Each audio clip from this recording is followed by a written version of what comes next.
আসসালামু আলাইকুম প্রিয় শিক্ষার্থীরা, আশা করি তোমরা সকলে ভালো আছো।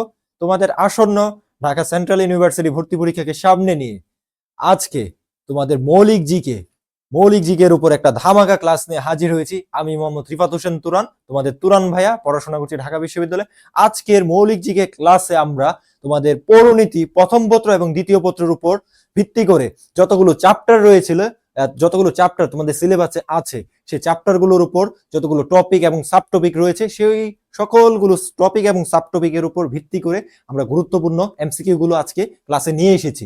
সো আজকের ক্লাসটি তোমাদের জন্য খুবই খুবই গুরুত্বপূর্ণ হতে যাচ্ছে।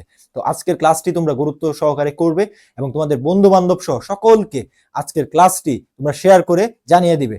ও আরেকটি কথা বলে নেই, তোমরা যারা এখনো তোমাদের যে স্বপ্নের যে বিশ্ববিদ্যালয় সদ্য প্রতিষ্ঠিত ঢাকা সেন্ট্রাল ইউনিভার্সিটি কে নিয়ে স্বপ্ন দেখছো সেখানে চান্স পাওয়ার জন্য, কিন্তু এখনো তোমাদের প্রস্তুতিকে গুছিয়ে নিতে পারছো না, মানে কি করবে, কিভাবে শুরু করবে বা কিভাবে প্রস্তুতিকে গুছিয়ে নিবে, তোমাদের চিন্তার কোনো কারণ নেই। তোমাদেরকে এই প্রস্তুতিকে আরো কম্প্যাক্ট ওয়েতে গুছিয়ে নেওয়ার জন্য আমরা সহায়ক স্কুল এই প্ল্যাটফর্ম থেকে একটি কোর্স লঞ্চ করেছি, তোমরা কিন্তু ইতিমধ্যে জানো।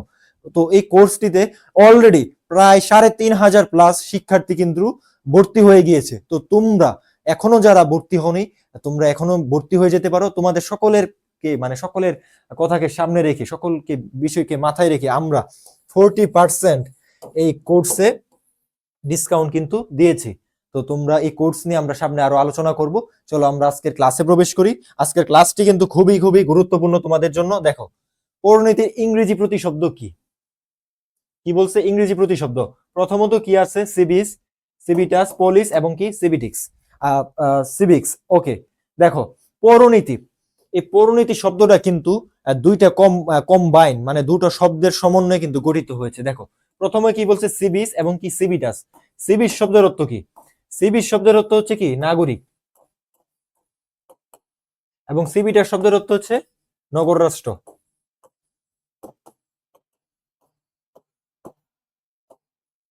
ঠিক আছে, এই দুটো শব্দের সমন্বয়ে কিন্তু এই সিভিক শব্দটি কিন্তু গঠিত হয়েছে। সো সিভিক শব্দের অর্থ হচ্ছে কি? পৌরনীতি। তো এই যে তোমাদেরকে সরাসরি প্রশ্ন করতে পারে পরীক্ষায় যে সিভিক্স মানে কি, সিভিটাস মানে কি। ক্লিয়ার? ক্লিয়ার? সো পৌরনীতির ইংরেজি প্রতিশব্দ হচ্ছে কি? সিভিক্স। চলো আমরা অ্যান্সার দেখি। এটা হচ্ছে কি? সিভিক্স। দেন দেখো, কোন ভাষায় নগরকে পুর অথবা পুরী বলা হয়? এটা হচ্ছে কি? দেখো ইংরেজি, ল্যাটিন, ল্যাটিন এখানে দুইবার এসেছে। ওকে, নো প্রবলেম। দেখো সংস্কৃত, এটা হবে কি? সংস্কৃত। সংস্কৃত ভাষায় নগরকে পুর বা পুরী বলা হয়। এবং পুরবাসী, পুরবাসী অর্থ হচ্ছে কি? সংস্কৃত ভাষায় আরেকটা শব্দ আছে পুরবাসী। এই পুরবাসী শব্দের অর্থ হচ্ছে কি? এই যে নগরের যে মানে মানুষজন, অধিবাসী মানে নাগরিক, মানে তাকে মানে নাগরিকদের কি পুরবাসী বলা হয়ে থাকে সংস্কৃত ভাষায়। ক্লিয়ার? আচ্ছা, দেখো ৩ নম্বর প্রশ্ন। আচ্ছা, পৌরনীতি মূলত কি ধরনের বিজ্ঞান? দেখো এটা একটা অ্যানালিটিক্যাল প্রশ্ন, অনুধাবনমূলক প্রশ্ন। এখানে কতে কি বলছে? নাগরিকতা বিষয়ক বিজ্ঞান। খতে কি বলছে? নগর রাষ্ট্র সংক্রান্ত বিজ্ঞান। গতে অধিকার ও কর্তব্য সংক্রান্ত বিজ্ঞান। এবং গতে কি আছে? সমাজ সম্পর্কিত বিজ্ঞান। এখানে কিন্তু উত্তর সবগুলোই হতে পারে, যেহেতু এটা অ্যানালিটিক্যাল টাইপ প্রশ্ন। এখানে উত্তর করার সময় আমাদেরকে ভাবতে হবে কোন প্রশ্নটা অধিকতর কাছাকাছি উত্তর হতে পারে। ঠিক আছে, অধিকতর সঠিক হতে পারে। এই টাইপের প্রশ্ন কিন্তু দেখবা তোমরা এইচএসসি তো মাঝে মধ্যে কিন্তু এসে থাকে, কিন্তু অ্যাডমিশন পরীক্ষায় বিশেষ করে মৌলিক জিকেতে এই টাইপের অ্যানালিটিক্যাল প্রশ্ন কিন্তু দিতে পারে। দেখো নাগরিকতা বিষয়ক বিজ্ঞান। আচ্ছা, খতে কি আছে? নগর রাষ্ট্র সংক্রান্ত বিজ্ঞান। হ্যাঁ ঠিক আছে, পরিণতি মানেই তো রাষ্ট্র নিয়ে আলোচনা করা, তাই না? তো এটা কেন হলো না? আচ্ছা, গতে আছে অধিকার এবং কর্তব্য সংক্রান্ত বিজ্ঞান। হ্যাঁ, এই একটা রাষ্ট্রের বিষয় নিয়ে যখন একটা কোনো সাবজেক্ট আলোচনা করে, এখানে তো অবশ্যই অধিকার এবং কর্তব্যের আলোচনাগুলো থাকবে। সমাজ এবং সমাজ সম্পর্কিত বিজ্ঞান এবং সমাজের সমন্বয়ে তো কি একটা রাষ্ট্র হয়। তার মানে কি সবগুলো উত্তরে কিন্তু সঠিক হতে পারে, কিন্তু অধিকতর সঠিক কোনটা? আমরা যদি পৌরনীতি যে সংজ্ঞাটা আছে এই সংজ্ঞাকে বিশ্লেষণ করি, তোমরা দেখবা প্রথম পত্রের প্রথম অধ্যায়ে অনেকগুলো সংজ্ঞা আছে, বিভিন্ন রকম লেখকের, বিভিন্ন মনীষী, বিভিন্ন রাষ্ট্রবিজ্ঞানীদের সংজ্ঞা আছে, কিন্তু সর্বশেষ একটা প্রিসাইজ একটা সংজ্ঞা আছে। সংজ্ঞাটা হচ্ছে কেমন? যে একটি নগর রাষ্ট্রের বা একটি রাষ্ট্রের বা নাগরিকদের তাদের জীবনের সাথে রিলেটেড জাতীয়, রাষ্ট্রীয়, আন্তর্জাতিক যতগুলো বিষয় আলোচনা হয়, যতগুলো বিষয় একজন নাগরিকের জীবনকে স্পর্শ করে, তার আলোচ্য বিষয় হচ্ছে কি? পরিণতি। এরকম টাইপ কিন্তু একটা সংজ্ঞা আছে। সো দ্যাটস ওয়াই এই যে প্রথম অপশনটা কিন্তু কি বেশি রিলিভেন্ট, নাগরিকতা বিষয়ক বিজ্ঞান। এখন এই নাগরিকতা বিষয়ক বিজ্ঞানের ভিতরে কি থাকবে, নগর রাষ্ট্রের আলোচনা থাকবে, এখানে অধিকার ও কর্তব্য আলোচনা থাকবে, সমাজ সম্পর্কিত কি থাকবে, বিজ্ঞান থাকবে। সো এই প্রশ্নটা কি অধিক যুক্তিসঙ্গত এই প্রশ্নের ক্ষেত্রে। দেখো তারপরে দেখো এই যে নাগরিকতা বিষয়ক বিজ্ঞান, তারপরে দেখো রাষ্ট্রের আদি রূপ কোনটি, এই প্রশ্নটা ভেরি ভেরি ইম্পর্টেন্ট। কেন আমি বলি, এই রাষ্ট্রের আদি রূপ এটা কিন্তু একটা সংজ্ঞা, এই সংজ্ঞাটা দিয়েছেন এরিস্টটল। এরিস্টটল কিন্তু এই সংজ্ঞাটা দিয়েছে। এটা এটা কি হতে পারে, বিদ্যালয়, সমাজ, পরিবার এবং নগর রাষ্ট্র। আচ্ছা, রাষ্ট্রের আদি রূপ হচ্ছে কি পরিবার। আচ্ছা, পরিবার কেন? যখন আদি যুগে ছিল, প্রিমেটিভ এইজে, তখন রাষ্ট্র বলতে আজকের যে আধুনিক ওয়েল স্ট্র্যাটিফাইড অর্গানাইজড যে সোসাইটি বা রাষ্ট্র ছিল, তখন কিন্তু ছিল না। তখন তখন কি ছিল, পরিবার। এই 4-5 জন সদস্য মিলে একটা পরিবার গঠন হতো, এবং এই পরিবারে দেখা যেত কি একজন ত্রাণকর্তা থাকতো, মানে একজন পরিবারকে দেখাশোনা করতো, এবং এই যে ছোট ছোট পরিবারের সমন্বয়ে কিন্তু একটা সমাজ গড়ে উঠতো, ঠিক আছে। এবং এই সমাজের সমন্বয়ে কি গড়ে উঠতো, একটা রাষ্ট্র কিন্তু গড়ে উঠতো। সো দ্যাটস ওয়াই রাষ্ট্রের আদি রূপ হচ্ছে কি পরিবার। ক্লিয়ার? ওকে, তারপরে দেখো আমরা পরবর্তী প্রশ্নে যে প্রাচীনকালে কোথায় নগর রাষ্ট্র গড়ে উঠেছে, এটা একটা জ্ঞানমূলক প্রশ্ন। মিশর, চীন, ইংল্যান্ড, গ্রিসে। এটা হবে কি গ্রিসে। গ্রিসের কোথায়? অ্যাথেন্স এবং স্পার্টায়। এটা কিন্তু জেনারেল জিকে তেও কিন্তু আসে, মৌলিক জিকে তেও কিন্তু এটা তোমরা কমন পেয়ে গেছো, ঠিক আছে। গ্রিসের অ্যাথেন্স এবং কি স্পার্টায় নগর রাষ্ট্র গড়ে উঠেছিল। তারপরে দেখো পরিণতি এবং সুশাসনের মূল উদ্দেশ্য হলো জনকল্যাণ, সুশীল সমাজ, উচ্চশিক্ষা হার। এটা হবে কি ডেফিনেটলি কি হবে, জনকল্যাণ, ঠিক আছে। চলো আমরা সঠিক উত্তর দেখি, এটা হচ্ছে কি জনকল্যাণ। তারপরে দেখো সুশাসন ধারণাটির উদ্ভাবক কোন প্রতিষ্ঠান, এটা ভেরি ভেরি ইম্পর্টেন্ট, খুবই সহজ একটা প্রশ্ন, জ্ঞানমূলক। এই প্রশ্নটা অনেক বেশি রিপিট হয়েছে। দেখো কতে কি আছে, কমনওয়েলথ, খতে আছে বিশ্ব ব্যাংক, এডিবি মানে এশীয় উন্নয়ন ব্যাংক, গতে কি আছে, জাতিসংঘ। এটা হবে কি বিশ্ব ব্যাংক, উত্তর খ, ঠিক আছে। বিশ্ব ব্যাংক সুশাসন ধারণাটির উদ্ভাবক। তারপরে আসো সুশাসনের জন্য প্রয়োজন, এটাও কিন্তু একটা অনুধাবনমূলক প্রশ্ন।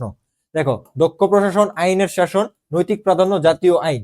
দেখো দক্ষ প্রশাসন ছাড়া কিন্তু সুশাসন প্রতিষ্ঠা সম্ভব না, ঠিক আছে। কিন্তু আবার এখানে বলছে কি আইনের শাসন, আইনের শাসন না থাকলে কিন্তু আবার কি সুশাসন প্রতিষ্ঠা সম্ভব না। কারণ কি আইনের শাসন না থাকলে অবাধ দুর্নীতি হবে, এখানে স্বেচ্ছাচারিতা প্রকাশ পাবে।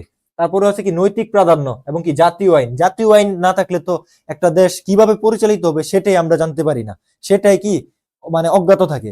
কিন্তু এখানে দেখো সবচেয়ে রেলেভেন্ট হচ্ছে কি নৈতিক প্রাধান্য। কিন্তু কারণ কি এখানে যে যতগুলো অপশন দেওয়া আছে, এই সবগুলো অপশনকে যদি আমি একটা জায়গায় নিয়ে আসি, একটা এককে নিয়ে আসি, এই এককটা হচ্ছে কি তোমার নৈতিকতা। বুঝছো? সুশাসনের জন্য নৈতিকতা যদি থাকে, নৈতিক প্রাধান্য থাকলে কি হবে, অটোমেটিক্যালি দক্ষ প্রশাসন আসবে, আইনের শাসন আসবে, এবং কি আইনের শাসন থাকলে কি জাতীয় আইনেরও কি ভালো ইমপ্লিমেন্টেশন হবে, ঠিক আছে। খ হচ্ছে কি উত্তর। এবার আসো সুশাসনের মূলনীতি কি, এটাও কিন্তু গুরুত্বপূর্ণ।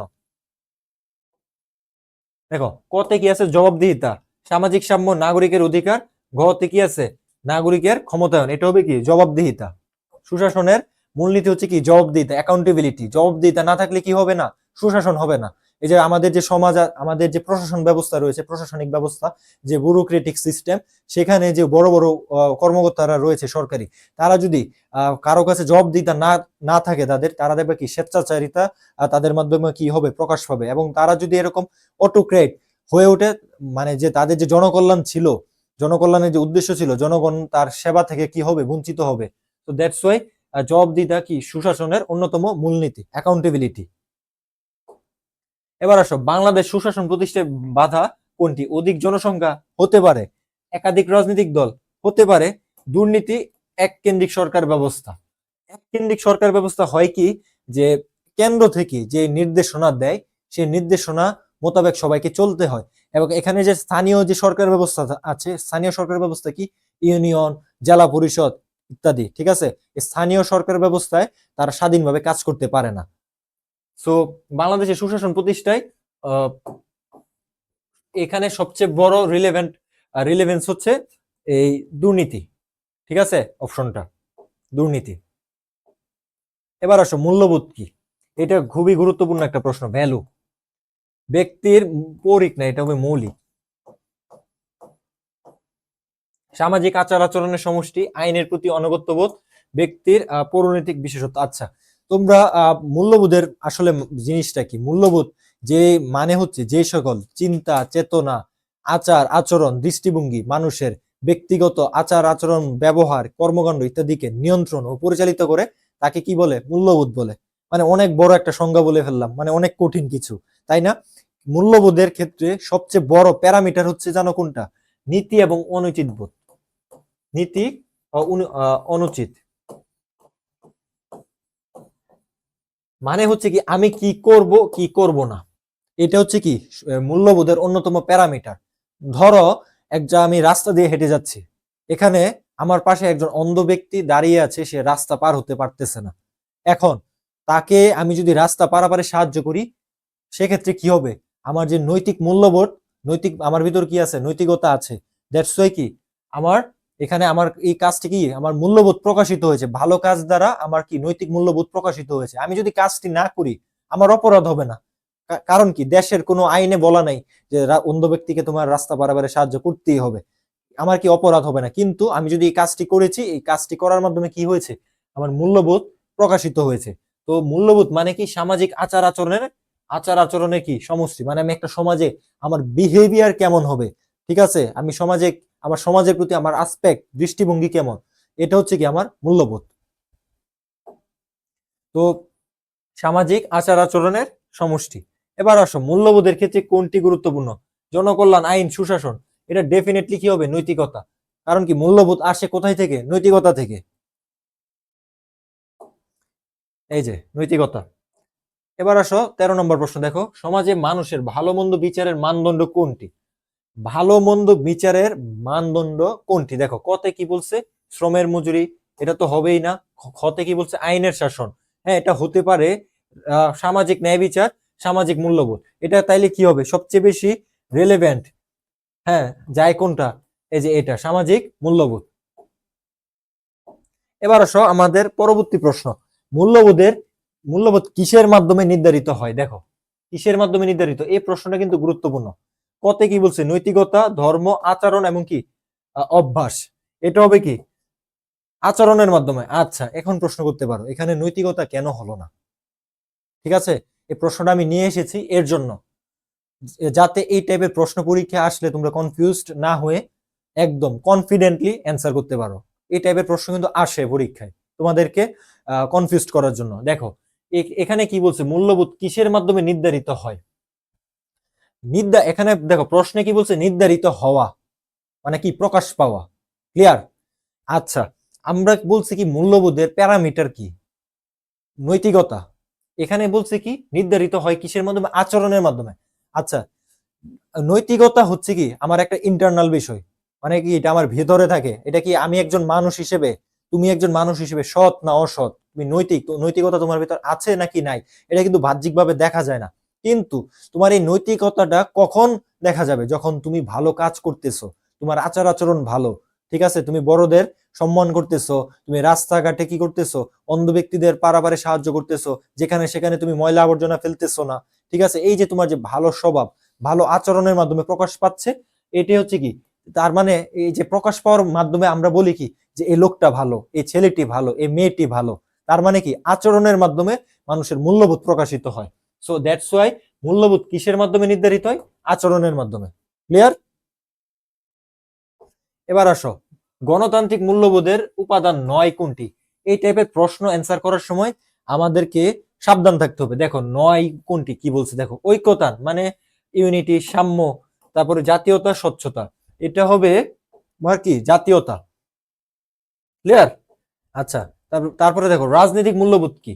যে চিন্তা ভাবনা, লক্ষ্য, উদ্দেশ্য, সংকল্প মানুষের রাজনৈতিক কর্মকাণ্ড ইত্যাদি কর্মকাণ্ডকে নিয়ন্ত্রণ ও পরিচালিত করে, তাকে কি বলে? রাজনৈতিক মূল্যবোধ বলে। তোমাদেরকে এত এত সংজ্ঞা মুখস্থ করতে হবে না, তোমরা শুধু আমার কথা শোনো তাইলেই হবে।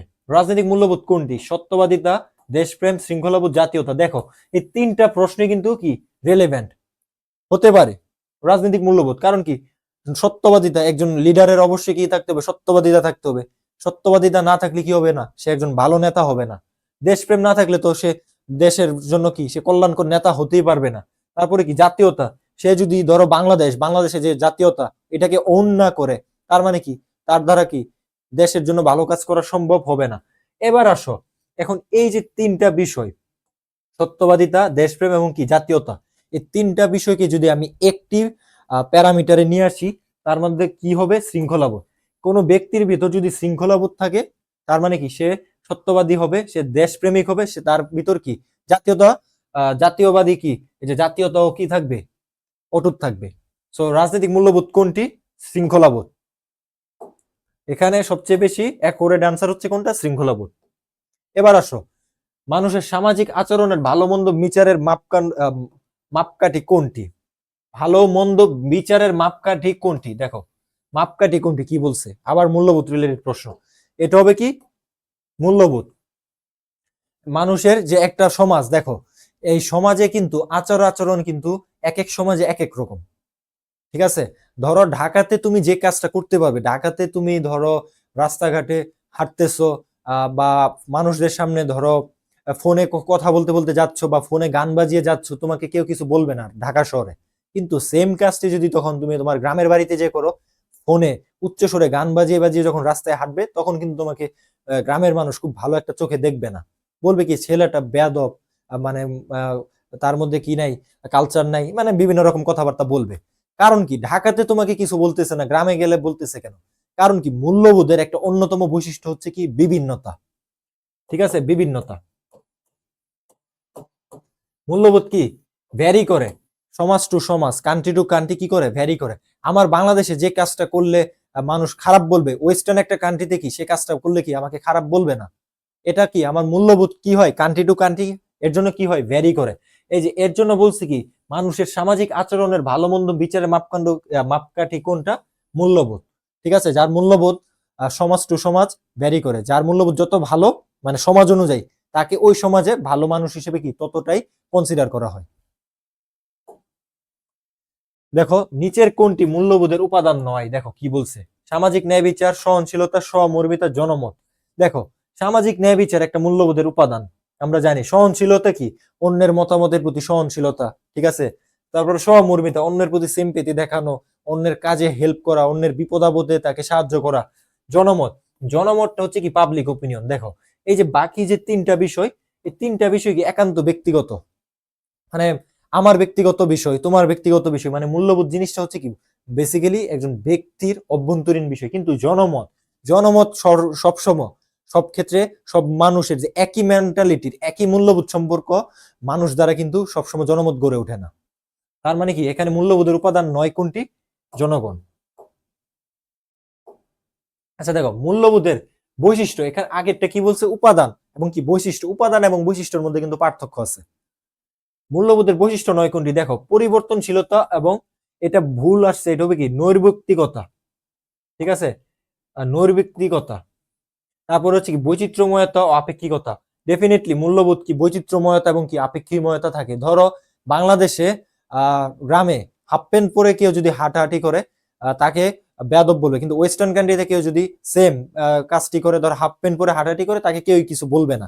তার মানে কি, মূল্যবোধটা কি করে, কান্ট্রি টু কান্ট্রি ভ্যারি করে। তারপর কি নৈতিক প্রাধান্য, এটা অবশ্যই কি মূল্যবোধের একটা উপাদান। দেখো জবাবদিহিতা, আমি আমার কাজের জন্য আমার মূল্যবোধ যেমনই হোক, এই যে ধরো আমি একটু আগে বললাম না যে রাস্তা পারাপারে আমি অন্ধ ব্যক্তিকে সাহায্য করব কি করব না, এটা কি একান্ত আমার ব্যক্তিগত বিষয়। এখন আমি যদি এই রাস্তা পারাপারে অন্ধকে সাহায্য না করি, এই কাজের জন্য আমাকে কেউ কি করতে পারবে না, তা কারো কাছে আমাকে কফিয়ত, জবাবদিহিতা প্রদান করতে হবে না। সো এখানে কি হবে, মূল্যবোধের বৈশিষ্ট্য নয় কোনটি, জবাবদিহিতা। এবার আসো পরবর্তীতে, স্বাধীনতার সবচেয়ে গুরুত্বপূর্ণ রক্ষা কবচ কোনটি। এই প্রশ্নটা ভেরি ভেরি ইম্পর্টেন্ট। স্বাধীনতার সবচেয়ে গুরুত্বপূর্ণ রক্ষা কবচ কোনটি, দেখো শক্তিশালী রাজনৈতিক দল। হ্যাঁ, একটা দেশের স্বাধীনতা রক্ষা করতে হলে অবশ্যই রাজনৈতিক দল গুরুত্বপূর্ণ। তারপরে দেখো কি সামাজিক গোষ্ঠী, সামাজিক গোষ্ঠী অবশ্যই গুরুত্বপূর্ণ। সতর্কতা সম্পূর্ণ জনমত, অর্থনৈতিক সাম্য, সবই গুরুত্বপূর্ণ। কিন্তু সবচেয়ে বেশি অধিকতর গুরুত্বপূর্ণ কোনটা, এই টাইপের অ্যানালিটিক্যাল প্রশ্নগুলা আমরা যখন অ্যান্সার করব, এটা অ্যান্সার করার একটা সিস্টেম আছে, এটাকে বলে প্রসেস অফ এলিমিনেশন পদ্ধতি। ঠিক আছে, এই পদ্ধতিটা হচ্ছে কি, যখন অ্যান্সার গুলা খুবই সিমিলার হয়, কাছাকাছি হয়, তখন আমাদেরকে খুঁজে বের করতে হয় ভেবে যে কোন প্রশ্নটা তুলনামূলক ভাবে কি কম যায়, কম ম্যাচ করে, বা কোন প্রশ্নটা অধিকতর আর উত্তরের কাছাকাছি। এইভাবে কি করতে হয়, আমাদেরকে অ্যান্সারের কাছাকাছি যেতে হয়। দেখো কতে বলছে শক্তিশালী রাজনৈতিক দল, আচ্ছা এটা আমি ধরলাম, আমি দাগালাম না। কতে কি বলছে সামাজিক গোষ্ঠী, আচ্ছা আমি এখনো কনফিউজ, দাগালাম না।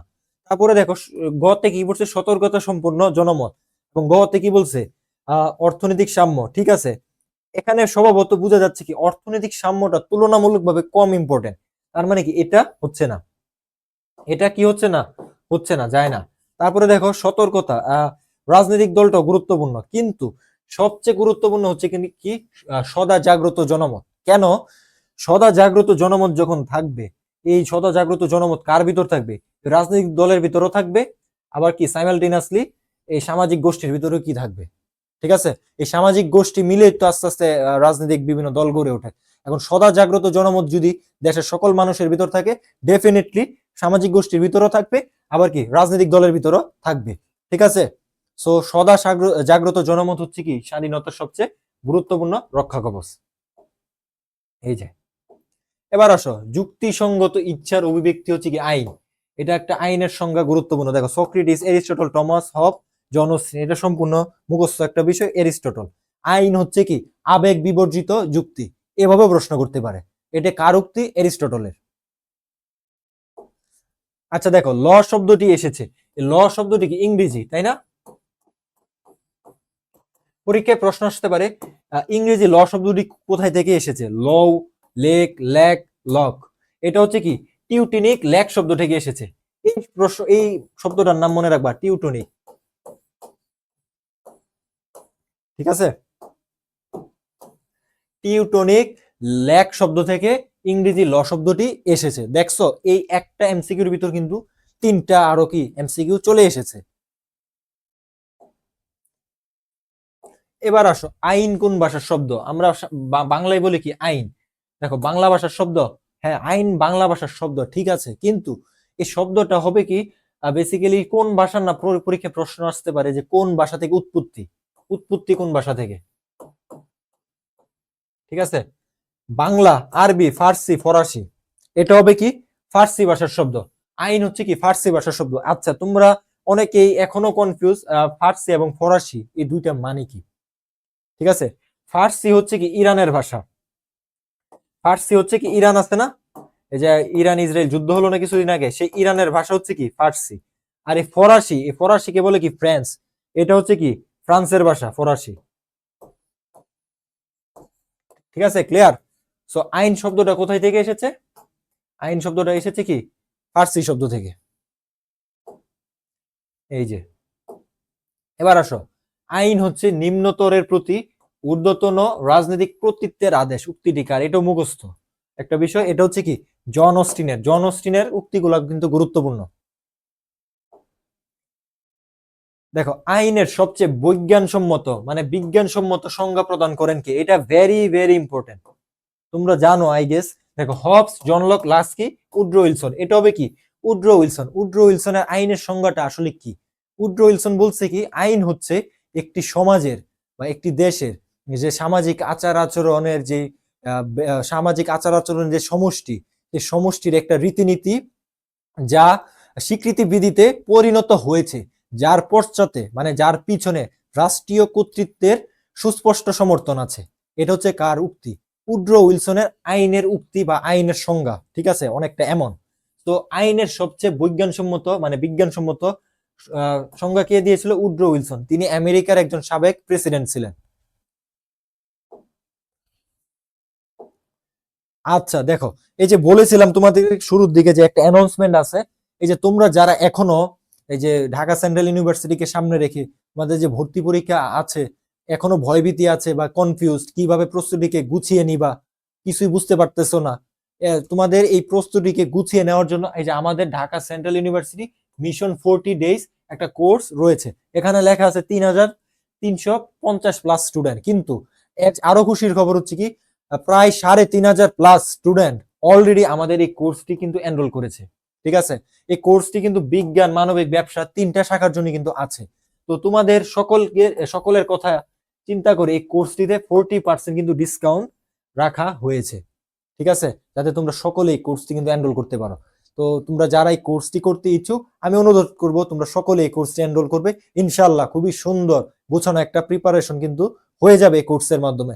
এবং তোমরা তোমাদের স্বপ্নের যে ঢাকা সেন্ট্রাল ইউনিভার্সিটি, এই সেন্ট্রাল ইউনিভার্সিটি ভর্তি পরীক্ষায় তোমরা ক্র্যাক করে একটি আসন তোমার জন্য, তোমার পরিবারের জন্য তুমি কিন্তু ছিনিয়ে নিয়ে আনতে পারবে। এই যে এখানে আমাদের স্ক্রিনে একটা হোয়াটসঅ্যাপ নাম্বার দেওয়া আছে, এই হোয়াটসঅ্যাপ নাম্বারে কি ভর্তি সম্পর্কে আরো বিস্তারিত তোমরা জানতে নক করতে পারো। আচ্ছা দেখো, আইনের অনুশাসন দেখো কি বলছে, আইনের অনুশাসন। আচ্ছা একটা কথা বলি, তোমরা যখন পরীক্ষায় যখন প্রশ্নগুলো থাকবে জিকে এই টাইপের প্রশ্নগুলা, মানে প্রশ্নের মধ্যে কি টাইপের শব্দ ইউজ করতেছে, শব্দ ইউজ করার উপরও কি তোমাদের একটু খেয়াল রাখতে হবে। দেখো এখানে কি বলছে, আইনের অনুশাসন কথাটি প্রথম কে ব্যবহার করেন? সিএফ স্ট্রং, অধ্যাপক ডাইসি, গ্যাটেল, অধ্যাপক গার্নার। এটা হচ্ছে কি অধ্যাপক ডাইসি। এই প্রশ্নটাও কিন্তু গুরুত্বপূর্ণ, আইনের অনুশাসন। দেখো অধ্যাপক হল্যান্ডের মতে, হল্যান্ড আইনের উৎস কয়টি? 6টি, 5টি, 4টি, 3টি। এটা হবে কি 6টি। আইনের উৎস কি কি? পরীক্ষায় প্রশ্ন আসতে পারে, নিচের কোনটি আইনের উৎস নয়? বা অধ্যাপক হল্যান্ডের মতে নিচের কোনটি আইনের উৎস নয়? তো আইনের উৎস কি কি আমরা একটু দেখে নেই। প্রথমত হচ্ছে কি প্রথা, প্রথা, ধর্ম। দ্বিতীয় হচ্ছে কি ধর্ম, প্রথা, ধর্ম, বিচারকের রায়,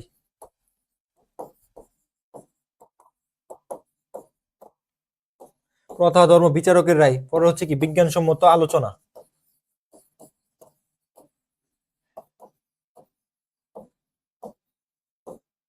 প্রথা, ধর্ম, বিচারকের রায়, বিজ্ঞানসম্মত আলোচনা, আইনসভা,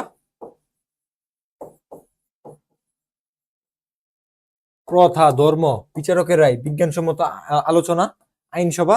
আর একটা হচ্ছে কি জনমত। ঠিক আছে, এটা হচ্ছে অধ্যাপক হল্যান্ড প্রণীত আইনের যে 6টা উৎস, তোমরা একটু দেখে নিবা আবার বই থেকে। ঠিক আছে, এই 6টা উৎসের নাম কিন্তু তোমরা একটু মনে রাখা ট্রাই করবা। প্রথা, ধর্ম, বিচারকের রায়, বিজ্ঞানসম্মত আলোচনা, ঠিক আছে, আইনের আইনসভা এবং কি জনমত। এবং জনমতকে আইনের সবচেয়ে গুরুত্বপূর্ণ উপাদান হিসেবে বলেছেন কে? ওপেনহাইম। ঠিক আছে, ওপেনহাইমের মতে জনমত হচ্ছে কি আইনের সবচেয়ে গুরুত্বপূর্ণ, তার মতে আর কি। এটাও প্রশ্ন আসতে পারে, জনমতকে কে বলছে? ওপেনহাইম। কারণ কি জনমত দ্বারা কিন্তু যে কোনো আইন চেঞ্জ হইতে পারে। ক্লিয়ার? 6টি। আচ্ছা দেখো, যে আইন বা বিধি অনুযায়ী সরকার পরিচালিত হয় তাকে কি বলে? রাষ্ট্রীয় আইন, ফৌজদারি আইন, সাংবিধানিক আইন, জাতীয় আইন। আচ্ছা জাতীয় আইন তো আছে, রাষ্ট্রীয় আইন কি কি? এই রাষ্ট্রীয় আইন ধরো বিভিন্ন আইনের বই আছে, সিআরপিসি, পেনাল কোড ইত্যাদি ইত্যাদি। ফৌজদারি আইন, ফৌজদারি আইন হচ্ছে কি এই যে ধরো ওই যে মামলা রিলেটেড আছে না, এই যে মানে অপরাধ রিলেটেড, এই যে খুন, তারপরে চুরি, চাঁদাবাজি, ছিনতাই, এই টাইপের যে এই টাইপের যে অপরাধ অকারেন্স গুলো আছে, এগুলোর মানে হয় বিচার হয় কি ফৌজদারি আইনে। এবং কি জাতীয় আইন, জাতীয় আইন হচ্ছে কি সবার জন্য যে রাষ্ট্রীয়তে যে রাষ্ট্রে যে আইন থাকে, সাংবিধানিক আইন। একটা রাষ্ট্র পরিচালিত হয় দ্বারা, একটা সর্বজন স্বীকৃত এবং সর্বোচ্চ আইন দ্বারা, এবং এই সর্বোচ্চ আইন হচ্ছে কি সাংবিধানিক আইন। ঠিক আছে, রাষ্ট্রের দলিল বলা হয় কাকে? সংবিধানকে। যে আইন বা বিধি অনুযায়ী সরকার পরিচালিত হয় তাকে কি বলে? সাংবিধানিক আইন। দেখো জনমত আইনের অন্যতম উৎস, এটি কার উক্তি? অলরেডি বলছি কি ওপেনহাইমের। এটা হচ্ছে কি ওপেনহাইম। আচ্ছা তারপরে দেখো 28 নম্বর প্রশ্ন, কোন দেশের আইন সাধারণত প্রথা নির্ভর? মানে কোন দেশের আইন সাধারণত কি প্রথা নির্ভর? যুক্তরাষ্ট্র, বাংলাদেশ, গ্রেট ব্রিটেন এবং ফ্রান্স। এটা হবে কি গ্রেট ব্রিটেন। গ্রেট ব্রিটেন মানে কি? তোমাদেরকে জিকে ক্লাসে, সাধারণ জিকে ক্লাসে অবশ্যই তোমরা পড়েছো গ্রেট ব্রিটেন, যুক্তরাজ্য, তারপরে ইউকে, এইগুলোর মধ্যে আসলে পার্থক্য কি, আবার ইংল্যান্ড। ঠিক আছে, এগুলা নিয়ে আলোচনা করতে গেলে আরো মানে মানে ব্যাপক একটা সময়ের বিষয়। আজকের ক্লাসটি এমনি মানে অনেকগুলো এমসিকিউ থাকাতে খুবই মানে বড় হয়ে যাচ্ছে। যদি তোমরা গ্রেট ব্রিটেন, যুক্তরাজ্য মানে ইউনাইটেড কিংডম, ইংল্যান্ড এগুলোর পার্থক্য না বুঝো, তোমরা কমেন্টে জানাবা, আমরা ইনশাল্লাহ উত্তর দেওয়ার ট্রাই করবো। আচ্ছা দেখো, কোন দেশের আইন সাধারণত প্রথা নির্ভর, এটা হবে কি গ্রেট ব্রিটেন।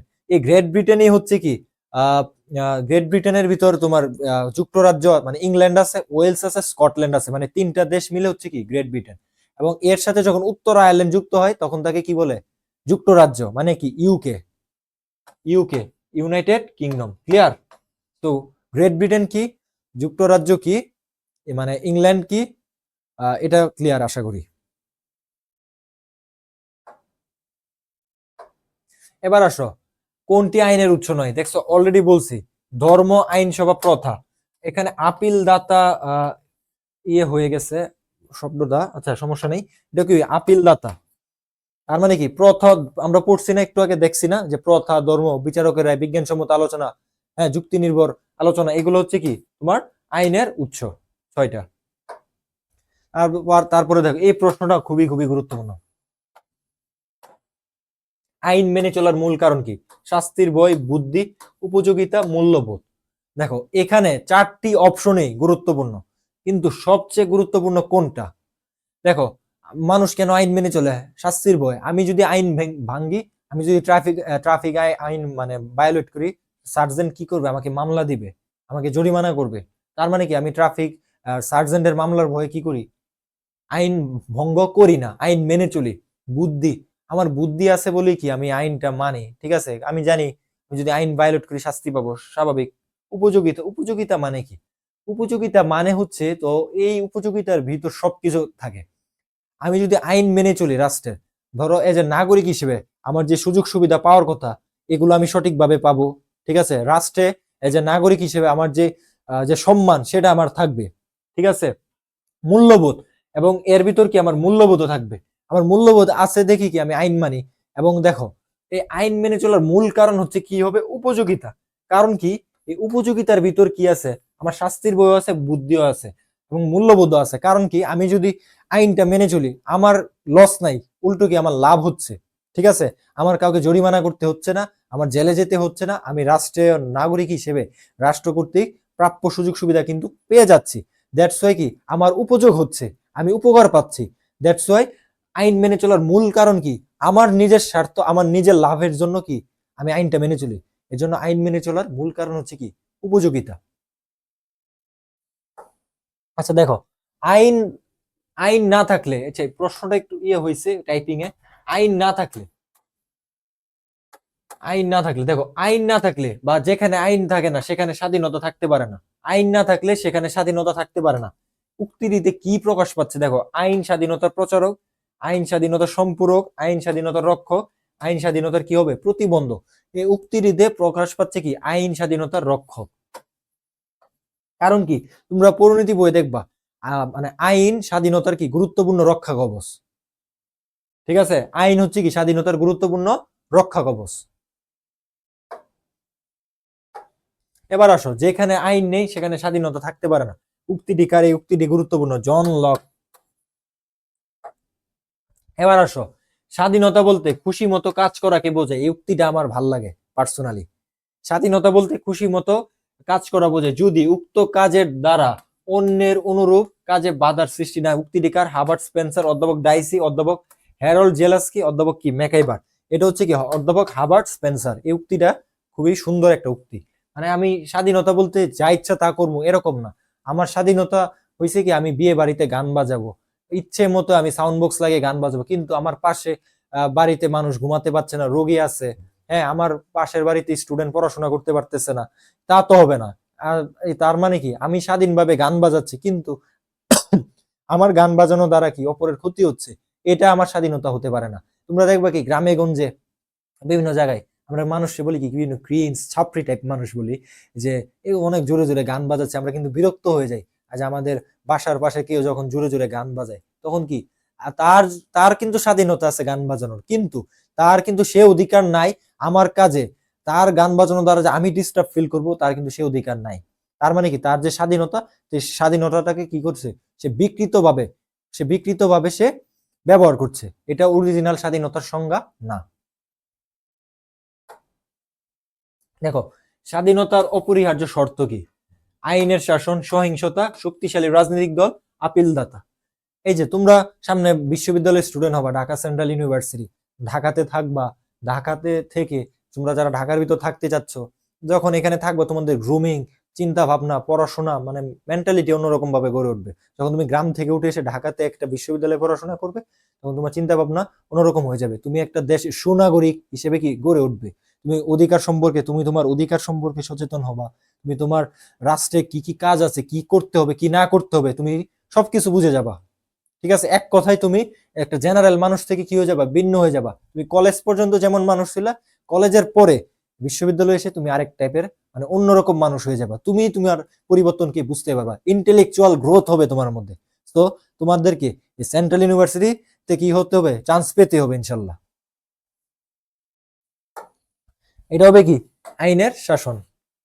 ওকে, আচ্ছা, আধুনিক গণতান্ত্রিক রাষ্ট্রে আইনের সবচেয়ে প্রধান ও জনপ্রিয় উৎস কি? দেখো, প্রথা, ধর্ম, বিচারকের রায়, আইনসভা। এটা হবে কি, আইনসভা। দেখো, আধুনিক গণতান্ত্রিক রাষ্ট্রে এই প্রশ্নটা গুরুত্বপূর্ণ। দেখো, আধুনিক গণতান্ত্রিক রাষ্ট্র, ধরো বাংলাদেশ, কথার কথা একটা গণতান্ত্রিক রাষ্ট্র আমরা বলি, আমাদের দেশে আইনসভা আছে। তো ধরো, আইনের সবচেয়ে গুরুত্বপূর্ণ জনপ্রিয় উপাদান কোনটি? আইনসভা। আইনসভা কোনটাকে বলে? যে সংসদ আছে না আমাদের, সংসদ ভবন, সেখানে কি হয়, যে আমাদের ভোটের দ্বারা নির্বাচিত জনপ্রতিনিধিরা সেখানে যায়, সেখানে তারা কি করে, আইন প্রণয়ন করে দেশের জন্য, কোনটা কল্যাণকর, হ্যাঁ ঠিক আছে, এই টাইপের বিভিন্ন আইন তারা কি করে, প্রণয়ন করে। সো দ্যাটস ওয়াই আধুনিক গণতান্ত্রিক রাষ্ট্রে আইনের সবচেয়ে প্রধান ও জনপ্রিয় হচ্ছে কোনটা উপাদান? আইনসভা। আচ্ছা দেখো, আইন ও স্বাধীনতার সঠিক সম্পর্ক কোনটি? আইন স্বাধীনতার বিরোধী? এটা তো হবেই না। আইন স্বাধীনতাকে হরণ করে? হবেই না। আইন হলো স্বাধীনতার প্রধান শর্ত রক্ষা কবচ, আইন ও স্বাধীনতার মধ্যে কোনো সম্পর্ক নাই। এটা বুঝাই যাচ্ছে, এটা হবে সহজ প্রশ্ন ছিল। ওকে, দেখো, স্বাধীনতার ইংরেজি প্রতিশব্দ লিবার্টি ল্যাটিন কোন শব্দ থেকে এসেছে? এই প্রশ্নটা গুরুত্বপূর্ণ, এই টাইপের জ্ঞানমূলক প্রশ্ন দিতে পারে। এটা হবে কি, লিবার থেকে এসেছে। খ, উত্তর খ, লিবার থেকে এই শব্দটি এসেছে। এবার আসো, মানুষ স্বাধীন হয়ে জন্মায় কিন্তু সে সর্বত্র শৃঙ্খলিত। এই প্রশ্নটাও আমার কাছে মানে উক্তিটা ভাল লাগে। শৃঙ্খলাবিহীন স্বাধীনতা অবাধ, অবাধ এবং শৃঙ্খলাবিহীন স্বাধীনতা স্বেচ্ছাচারিতার নামান্তর। কথাটা বুঝছো? ধরো ওই যে একটু আগে বললাম না, যেখানে শৃঙ্খলা নাই, মানে আমি স্বাধীন হইছি, আমি স্বাধীনতা মানে যা ইচ্ছা তা করবো, আমার যখন তখন আমি ঘুমাবো, আমি মানে রাস্তাঘাটে উল্টা সাইডে আমি গাড়ি চালাবো, ঠিক আছে, এটা তো আমার স্বাধীনতা হতে পারে না। আমি জোরে জোরে গান বাজাবো, অপরের ক্ষতি করবো, এটা তো আমার স্বাধীনতা হতে পারে না। রাস্তাঘাটে সিগারেট একজন লোক সিগারেট খাবে, পাশে থাকা অন্য মানুষ যায় নন স্মোকার, সিগারেট খায় না, সে এটা সহ্য করতে পারতেছে না, এটা তো স্বাধীনতা হতে পারে না। সব সময় কি থাকতে হবে, শৃঙ্খলা থাকতে হবে।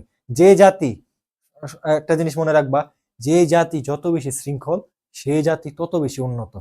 তোমরা জাপানের কথা ধরতে পারো, জাপানকে ওয়ার্ল্ডের সবচেয়ে বেশি উন্নত একটা সুশৃঙ্খল জাতি বলা হয়। কারণ কি, জাপানিজরা সবচেয়ে অনেক অনেক সুশৃঙ্খল। তার মানে কি, জাপানিজরা অনেক বেশি সুশৃঙ্খল বলে কি তারা কি স্বাধীন না? অবশ্যই তো তারা একটা স্বাধীন দেশ, কিন্তু তাদের শৃঙ্খলার দ্বারা কি হয়েছে, তারা বিশ্বে অন্যতম একটা কি সুনামধন্য জাতি। তাদের সবাই তাদের কি কাজের জন্য প্রশংসা করে তাদেরকে। তো আহ স্বাধীনতা, স্বাধীনতাও লাগবে এবং কি এর সাথে শৃঙ্খলাবোধও কি লাগবে। এটা হবে কি, রুশো। মানুষ স্বাধীন হয়ে জন্মায় কিন্তু কি সর্বত্র সে শৃঙ্খলিত। অধ্যাপক লাস্কির মতে সাম্যের প্রকৃত অর্থ কি? সাম্য মানে কি? সাম্য মানে কি সমান? হ্যাঁ, সাম্য মানে কি সমান? সাম্য মানে কি সমান? না। আমরা সাম্য বলতে সাধারণ জেনারেল সেন্সে, জেনারেল পার্সপেক্টিভে কি বলি, সাম্য মিন্স ইকুয়ালিটি, বাট না, সাম্য মানে হচ্ছে কি সমতা। সমান এবং সমতা মানে কি, দুইটার মধ্যে পার্থক্য আছে। ধরো একজন ব্যক্তি কোথাও একটা খেলা হচ্ছে, ধরো এই একটা মাঠ, এই মাঠে একটা ফুটবল খেলা হচ্ছে, এখানে পাশাপাশি দুইজন লোক দাঁড়িয়ে আছে। ধরো দুইজন ব্যক্তি এখানে দাঁড়িয়ে আছে, এর মধ্যে একজন ব্যক্তি অনেক লম্বা, ঠিক আছে, এখানে ফুটবল খেলা হচ্ছে, একজন ব্যক্তি অনেক লম্বা। আমি যদি বলি সাম্য মানে সমান, আমি দুইজনকে কি করবো, একটা টোল দিব বা একটা চেয়ার দিব, দুইজনে কি দাঁড়িয়ে খেলা দেখো। সে কিন্তু চেয়ার ছাড়া খেলা দেখতে পারতেছে, কিন্তু সে খাটো হওয়ার কারণে কি তাকে চেয়ার দিতে হচ্ছে, যাতে সে কি দাঁড়িয়ে খেলা দেখতে পারে। এখন আমি যদি এখানে দুজনকে একই চেয়ার দেই, তার মানে কি এটা কিন্তু আদতে সমান হয়েছে, কিন্তু সমতা হচ্ছে না। মানে এটা এটা একটা ফিলোসফিক্যাল কথাবার্তা। এর মানে কি, ধরো আমাদের সমাজে দেখবা কি আমরা যদি সবসময় সমান সমান বলি, মানে সমান আর সাম্য, কিন্তু সাম্য মানে কি এটা আমি বোঝাতে চাচ্ছি। ধরো আমরা যদি সমান সমান বলি, ধরো আহ যার ঘর বাড়ি নাই, রাস্তাঘাটে ঘুমায়, তার প্রয়োজন কি? ঘর বাড়ি। ঠিক আছে, তাকে আমাকে কি করতে হবে? আগে ঘর দিতে হবে, খাদ্য চিকিৎসা এগুলো তাকে দিতে হবে, দিয়ে তাকে সমাজের স্রোতে নিয়ে আসতে হবে। এখন সরকার যদি বলে আমি সবাই দেশের মানুষকে সবাইকে সমান সবকিছু দিব, এখন ধরো যার ঘর বাড়ি টাকা পয়সা অনেক কিছু আছে, সরকার যদি তাকেও ধরো মাসে 50,000 টাকা দিল, যে তুমি তোমার কথার কথা, এটা আমি এক্সাম্পল দিচ্ছি, 50,000 টাকা দিল যে তুমি তোমার ঘর বাড়ি, যার ঘর বাড়ি আছে তাকেও 50,000 দিল, যার ঘর বাড়ি নাই তাকেও 50,000 দিল। তার মানে কি এটা কি আসলে হইলো? হয় নাই কিছু। কারণ কি এটা সমান হয়েছে, সাম্য হয় নাই। তো যার ঘর বাড়ি নাই তাকে দেওয়াটাই কি সাম্যের উদাহরণ। সুযোগের সমতা এবং কি বিশেষ সুযোগ সুবিধার অনুপস্থিতি। অধ্যাপক লাস্কির মতে সাম্যের প্রকৃত অর্থ কি? সুযোগ সুবিধার সমতা এবং কি সমতা, এই যে সমতা, এখানে কিন্তু বলে নাই সুযোগ সুবিধার সমান, বলছে কি সমতা, এবং বিশেষ সুযোগ সুবিধার কি অনুপস্থিতি। ঠিক আছে, এটি হচ্ছে।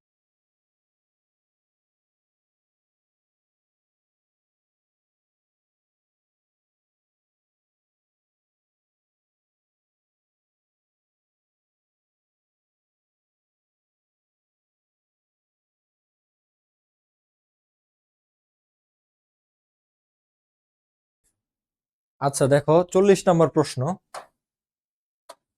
দেখো জাতি ধর্ম বর্ণ নির্বিশেষে সামাজিক মর্যাদা লাভ কোন ধরনের অধিকার?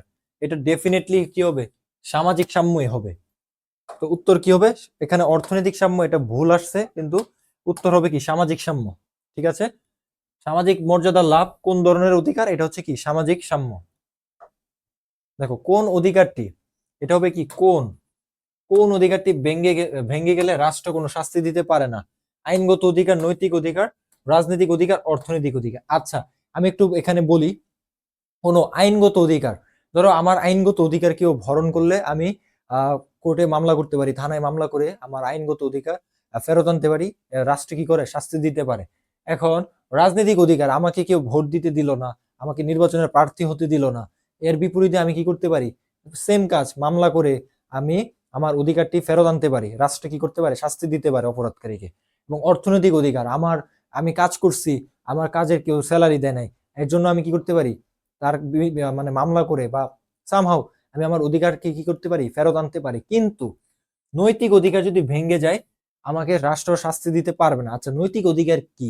এই যে ভিক্ষুক বা ধরো অন্ধ ব্যক্তি, আমি একটু আগেও বলেছি, অন্ধ ব্যক্তির উদাহরণ দিয়েছি, অন্ধ ব্যক্তিকে যদি কেউ রাস্তা পারাপারে সাহায্য না করে, এটা তার কি নৈতিক অধিকার থেকে তাকে বঞ্চিত করা হলো। এখন অন্ধ ব্যক্তি, তাকে যে রাস্তা পারাপারে কেউ সাহায্য করে নাই, এর জন্য কি করতে পারবে না? সে মামলা করতে পারবে না। কারণ কি সংবিধান কোথাও, আইন কোনো জায়গায়, সিআরপিসি পিআরবি কোথাও বলা নাই যে অন্ধ ব্যক্তিকে রাস্তা পারাপার করতে হবে, এই টাইপের নৈতিক অধিকারের কথা বলা হয় নাই। দ্যাটস ওয়াই নৈতিক অধিকার ভেঙে গেলে কি হতে পারে না?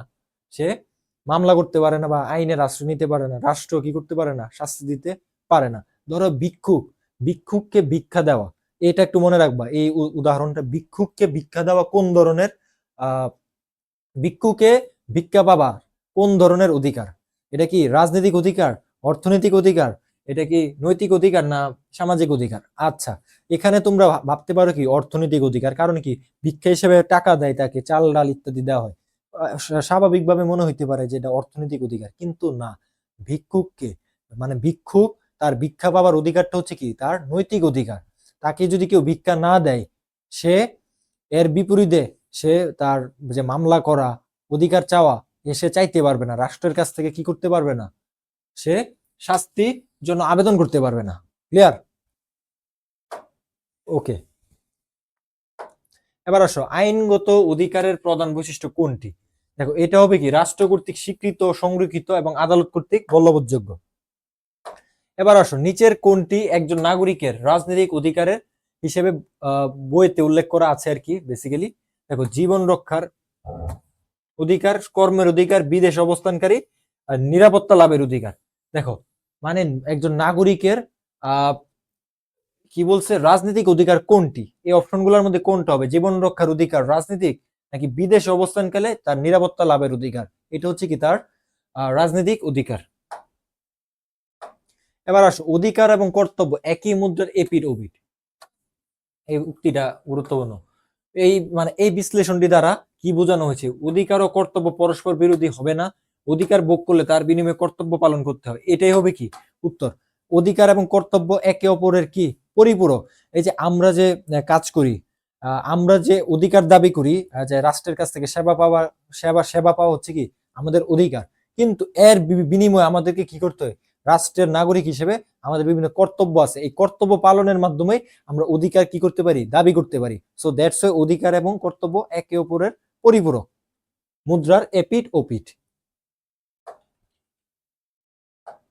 এবার আসো, বিশ্লেষণমূলক দৃষ্টিকোণ থেকে মানবাধিকার ও মৌলিক, এটা হবে কি মৌলিক। মৌলিক অধিকারের মধ্যে প্রধান পার্থক্য কি? দেখো, মানবাধিকার কেবল নাগরিকের পরিক না, এটা হবে মৌলিক। মানবাধিকার কেবল নাগরিকের মৌলিক অধিকার রক্ষার জন্য, মানবাধিকার আদালত কর্তৃক বলবৎযোগ্য নয়, কিন্তু মৌলিক অধিকার আদালত কর্তৃক বলবৎযোগ্য। মানবাধিকার বিশ্বজনীন সহজাত, অন্যদিকে মৌলিক অধিকার, এটা মৌলিক সব জায়গায় পরিক এসেছে, এটা স্লাইডে কিছু টাইপিং মিস্টেক হয়েছে, তোমরা একটু এই যে আমি কারেকশন করে দিচ্ছি, এটা একটু খেয়াল রাখবা, ঠিক আছে? মৌলিক অধিকার সংবিধান দ্বারা কি স্বীকৃত এবং কি সংরক্ষিত, দুটির মধ্যে কোনো পার্থক্য নেই। কি বলছে দেখো, বিশ্লেষণমূলক দৃষ্টিতে এই প্রশ্নটা অ্যানালিটিক্যাল। মানবাধিকার ও মৌলিক অধিকারের মধ্যে প্রধান পার্থক্য কোনটি? কি হবে দেখো, মানব অধিকার কি বিশ্বজনীন এবং কি মৌলিক অধিকার কি অধিকার সংবিধান দ্বারা সংরক্ষিত। আচ্ছা, মানবাধিকার মানে কি? মানবাধিকার বিশ্বজনীন দ্বারা বোঝায় কি জাতিসংঘ কর্তৃক স্বীকৃত। মানবাধিকার 1948 সালে 10 ডিসেম্বর জাতিসংঘের মানবাধিকার হিউম্যান রাইটস এর যে মানবাধিকার, এই মানবাধিকার গুলো গৃহীত হয় আর কি, বুঝছো? এই মানবাধিকার বিশ্বজনীন মানে জাতিসংঘভুক্ত যতগুলো দেশ আছে বিশ্বের সকল দেশের জন্য কি সমান, এবং এটার দেখভাল করে কি জাতিসংঘ। কিন্তু মৌলিক অধিকার একটা কান্ট্রি টু কান্ট্রি কি করে ভ্যারি করে। বাংলাদেশের ক্ষেত্রে মৌলিক অধিকার যেমন, আমেরিকার ক্ষেত্রে কি মৌলিক অধিকার তেমন না, ইংল্যান্ডের ক্ষেত্রে মৌলিক অধিকার কি তেমন না। সো দ্যাটস ওয়াই মানব অধিকার বিশ্বজনীন, মৌলিক অধিকার কি একটা দেশের সংবিধান দ্বারা কি স্বীকৃত ও সংরক্ষিত। দেখো, নাগরিকের নৈতিক কর্তব্যের একটি উদাহরণ কি? নিয়মিত কর প্রদান, রাষ্ট্রের আইন মান্য করা, সন্তানকে সুশিক্ষায় শিক্ষিত করা, সরকারি সম্পত্তি রক্ষা করা। এটা কি হবে? এটা একটা গুরুত্বপূর্ণ অ্যানালিটিক্যাল প্রশ্ন। এটা হবে কি সন্তানকে শিক্ষিত করা। কি বলছে? নৈতিক কর্তব্য। দেখো প্রশ্নে কি বলছে? নৈতিক কর্তব্য। নিয়মিত কর প্রদান করা, এটা তো নাগরিকের আইনগত কর্তব্য, ঠিক আছে? এটা তো নৈতিক না। রাষ্ট্রের আইন মান্য করা, এটাও আইনগত কর্তব্য। সরকারি সম্পত্তি রক্ষা করা, এটাও তার আইনগত। কিন্তু সন্তানকে সুশিক্ষায় শিক্ষিত করা, কেউ যদি সন্তানকে সুশিক্ষায় শিক্ষিত না করে, তাকে রাষ্ট্র শাস্তি দিতে পারবে না, কিন্তু এটা তার নৈতিক দায়িত্ব, ঠিক আছে? এর জন্য এটা কি বলছে? নৈতিক কর্তব্য। কর্তব্য আর দায়িত্ব কি একই কথা। ওকে, এই যে এই সালটা বলছি 1948 সালের 10 ডিসেম্বর জাতিসংঘ কর্তৃক ঘোষিত দলিলটি কি? মানবাধিকার সর্বজনীন ঘোষণা পত্র। এটা ইম্পর্টেন্ট। এবার আসো, নিচের কোনটি নাগরিকের একটি সামাজিক অধিকারের হিসেবে গণ্য হয়? দেখো, সামাজিক অধিকার কি বলছে? সামাজিক অধিকার নির্বাচনে প্রার্থী হওয়া, পরিবার গঠনের অধিকার, সরকারি পদ লাভ, বিদেশের মাটিতে নিরাপত্তা। এটা হবে কি পরিবার গঠনের অধিকার। আর বাকি যে তিনটা, এই তিনটা হচ্ছে কি রাজনৈতিক অধিকার। এবার আসো 49, অধিকারের কোন বৈশিষ্ট্যটি একে সমাজ ও রাষ্ট্রের বাইরের কোনো বিষয় থেকে আলাদা করে? অধিকারের কোন বৈশিষ্ট্যটি একে অধিকারকে সমাজ এবং রাষ্ট্রের বাইরের কোনো বিষয় থেকে আলাদা করে? দেখ, এটি হচ্ছে কি এটি কেবল ব্যক্তির কল্যাণের জন্য, এটি অবাধ ও অসীম, এটি সমাজ ও রাষ্ট্র কর্তৃক স্বীকৃত, এটি কেবল কি শক্তিশালী ব্যক্তিদের জন্য। এটা হবে দেখো, এটি সমাজ ও রাষ্ট্র কর্তৃক স্বীকৃত এবং কি সংরক্ষিত। এটা একটা অ্যানালিটিক্যাল প্রশ্ন। ক্লিয়ার? এবার আসো, এই প্রশ্নটা জ্ঞানমূলক, গুরুত্বপূর্ণ, খুবই গুরুত্বপূর্ণ। জেনারেল জিকে তো এই প্রশ্নটা তোমরা পড়ছো। মানবাধিকারের সর্বজনীন ঘোষণাপত্রে কতটি অনুচ্ছেদ রয়েছে? এটা হবে কি 30টি। আচ্ছা, সরকারি চাকরি লাভ কোন ধরনের অধিকার? এটা গুরুত্বপূর্ণ, এই প্রশ্নটা বোর্ড পরীক্ষাও আসে, ঠিক আছে? আইনগত, রাজনৈতিক, সামাজিক, অর্থনৈতিক। এটা হবে কি রাজনৈতিক অধিকার। অনেকে ভাবতে পারো এটা অর্থনৈতিক কেন হলো না, কারণ চাকরি পাইলে তো টাকা পাবে, কিন্তু এটা রাজনৈতিক অধিকার। তার মানে কি এটা অর্থনৈতিক হবে না, এটা হবে কি রাজনৈতিক অধিকার, সরকারি চাকরি লাভ। আচ্ছা, এখানে যতগুলো জায়গায় মৌলিক লেখা আছে সব জায়গায় পৌরিক আসছে। আই এম সো সরি, এখানে টাইপিং মিস্টেক হয়েছে আর কি। বেসিক্যালি অনেকগুলো অনেকগুলো এমসিকিউ তো টাইপ করতে ফাস্ট টাইপ করতে যায় মানে মিস্টেক হয়ে গিয়েছে আর কি। এটা হবে কি মৌলিক। ঠিক আছে, মৌলিক অধিকারের রক্ষক কে? সংবিধান, সরকার, জাতিসংঘ, জনমত। এটা হবে কি সংবিধান। একটা দেশের সংবিধান, আমাদের দেশে যে মৌলিক অধিকার আছে এটা রক্ষক হচ্ছে কি আমাদের দেশের সংবিধান। আচ্ছা, আবারও পরিক। যত জায়গায় মৌলিক আছে সব জায়গায় কি পরিক চলে এসেছে ভুলে।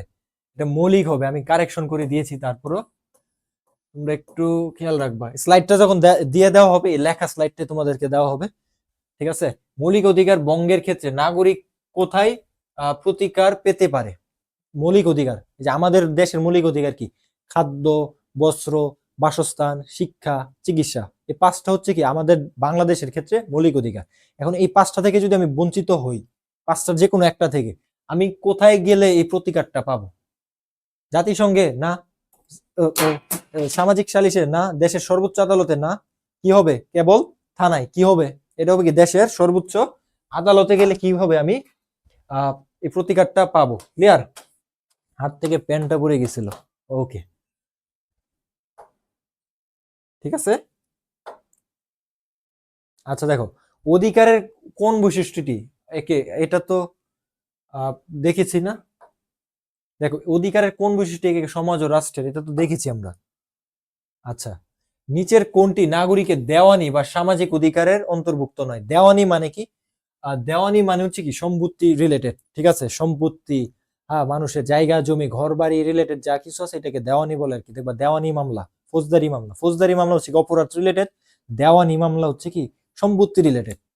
জীবন রক্ষার অধিকার না, চলাফেরার স্বাধীনতা, সরকারি চাকরিতে আবেদনের অধিকার, পরিবার গঠনের অধিকার। কি বলছে? নিচের কোনটি নাগরিকের দেওয়ানি বা সামাজিক অধিকারের অন্তর্ভুক্ত নয়? দেখো, প্রশ্নটা খেয়াল রাখতে হবে, কি বলছে? নয়। সরকারি চাকরিতে আবেদনের অধিকার, এটা ছাড়া সরকারি চাকরিতে আবেদনের অধিকার কি? রাজনৈতিক রাজনৈতিক অধিকার। আর এখানে কি বলছে? দেওয়ানি বা সামাজিক অধিকার। আর বাকি যা কিছু আছে সব হচ্ছে কি তার সামাজিক অধিকার। আচ্ছা দেখো, একজন নাগরিকের বিদেশ অবস্থানকালে, এটা অলরেডি আমরা দেখছি, এটা হবে কি রাজনৈতিক। বিদেশে থাকলে আমার যে নিরাপত্তা লাভ আছে, এটা আমার কি অধিকার? রাজনৈতিক অধিকার।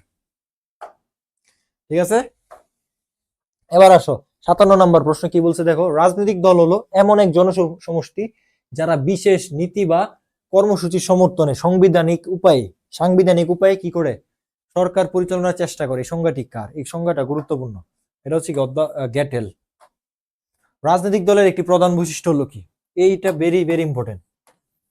রাজনৈতিক দলের প্রধান বৈশিষ্ট্য হচ্ছে কি ক্ষমতায় যাওয়া। শেষ, এক কথায়। এখানে আর কোনো মানে বিশ্লেষণ প্রয়োজন নাই। তার মানে কি নির্বাচনের মাধ্যমে ক্ষমতায় যাওয়া আকাঙ্ক্ষা। উপদল, ফ্যাকশন ও রাজনৈতিক দলের মধ্যে প্রধান পার্থক্য কি? উপদল অনেক বড় হয় না। উপদল মানে কি রাজনৈতিক দলের ভিতরে কি ছোট্ট একটা দল, গোষ্ঠী। উপদল কেবল সংকীর্ণ গোষ্ঠী দেখে, রাজনৈতিক দল কি জাতীয় স্বার্থ দেখে। উপদল কেবল বিদেশে কাজ করে না, রাজনৈতিক দলের কোনো আদর্শ থাকে না। এটা তো হবেই না, এটা হবে কি খ। উপদল কেবল সংকীর্ণ গোষ্ঠী স্বার্থ দেখে। ঠিক আছে, এবার আসো, আমেরিকা ও গ্রেট ব্রিটেন প্রধানত কোন ধরনের দলীয় ব্যবস্থা বিদ্যমান? বহুদলীয়, দ্বিদলীয়। বহুদলীয় মানে কি অনেকগুলা দল থাকে, বহুদল। ঠিক আছে, আর দ্বিদলীয় মানে দুইটা দল থাকবে শুধু। এই একটা দেশের সরকার ব্যবস্থায় রাজনীতিতে দুইটা দল থাকবে। একদলীয় মানে কি একটা দল, নির্দলীয় মানে কি কোনো দলই নাই। এই এখানে মোনার্কি মানে রাজতন্ত্রে যা হয় আর কি। আচ্ছা, আরেকটা প্রশ্ন, এটা তোমাদের জেনারেল জিকেতে আসতে পারে। বাংলাদেশে বহুদলীয় গণতন্ত্রের প্রবর্তক কে? জেনারেল জিকেতে আসতে পারে। মেজর মানে শহীদ রাষ্ট্রপতি জিয়াউর রহমান আর কি। বহুদলীয় গণতন্ত্রের প্রবক্তা হচ্ছে কি শহীদ রাষ্ট্রপতি জিয়াউর রহমান। এই প্রশ্নটা আসতে পারে। আমেরিকা ও গ্রেট ব্রিটেনের কোন দলীয় সরকার ব্যবস্থা? দ্বিদলীয়। আমেরিকাতে দেখবা কি ডেমোক্রেটিক থাকে এবং Democratic party, conservative party, liberal party. Great ব্রিটেনে দেখবা লিবারেল লিবারেল পার্টি পার্টি আছে, কনজারভেটিভ পার্টি আছে, এরকম আর কি। মানে দুইটা দল থাকে সাধারণত। আচ্ছা, কোন দেশে বহুদলীয় ব্যবস্থা প্রচলিত রয়েছে? উত্তর কোরিয়া। আমরা তো জানি কিম জং উনের দেশ, সে একাই একটা স্বৈরচার শাসক। চীন একটা সমাজতান্ত্রিক দেশ, সমাজতান্ত্রিক ব্যবস্থায় বহুদল থাকে না সাধারণত। কিউবা, কিউবা একটা কি সমাজতান্ত্রিক দেশ। তার মানে এটা কি হবে? বাংলাদেশ। আচ্ছা, আবার তোমাদেরকে একটু রিমাইন্ডার দিচ্ছি।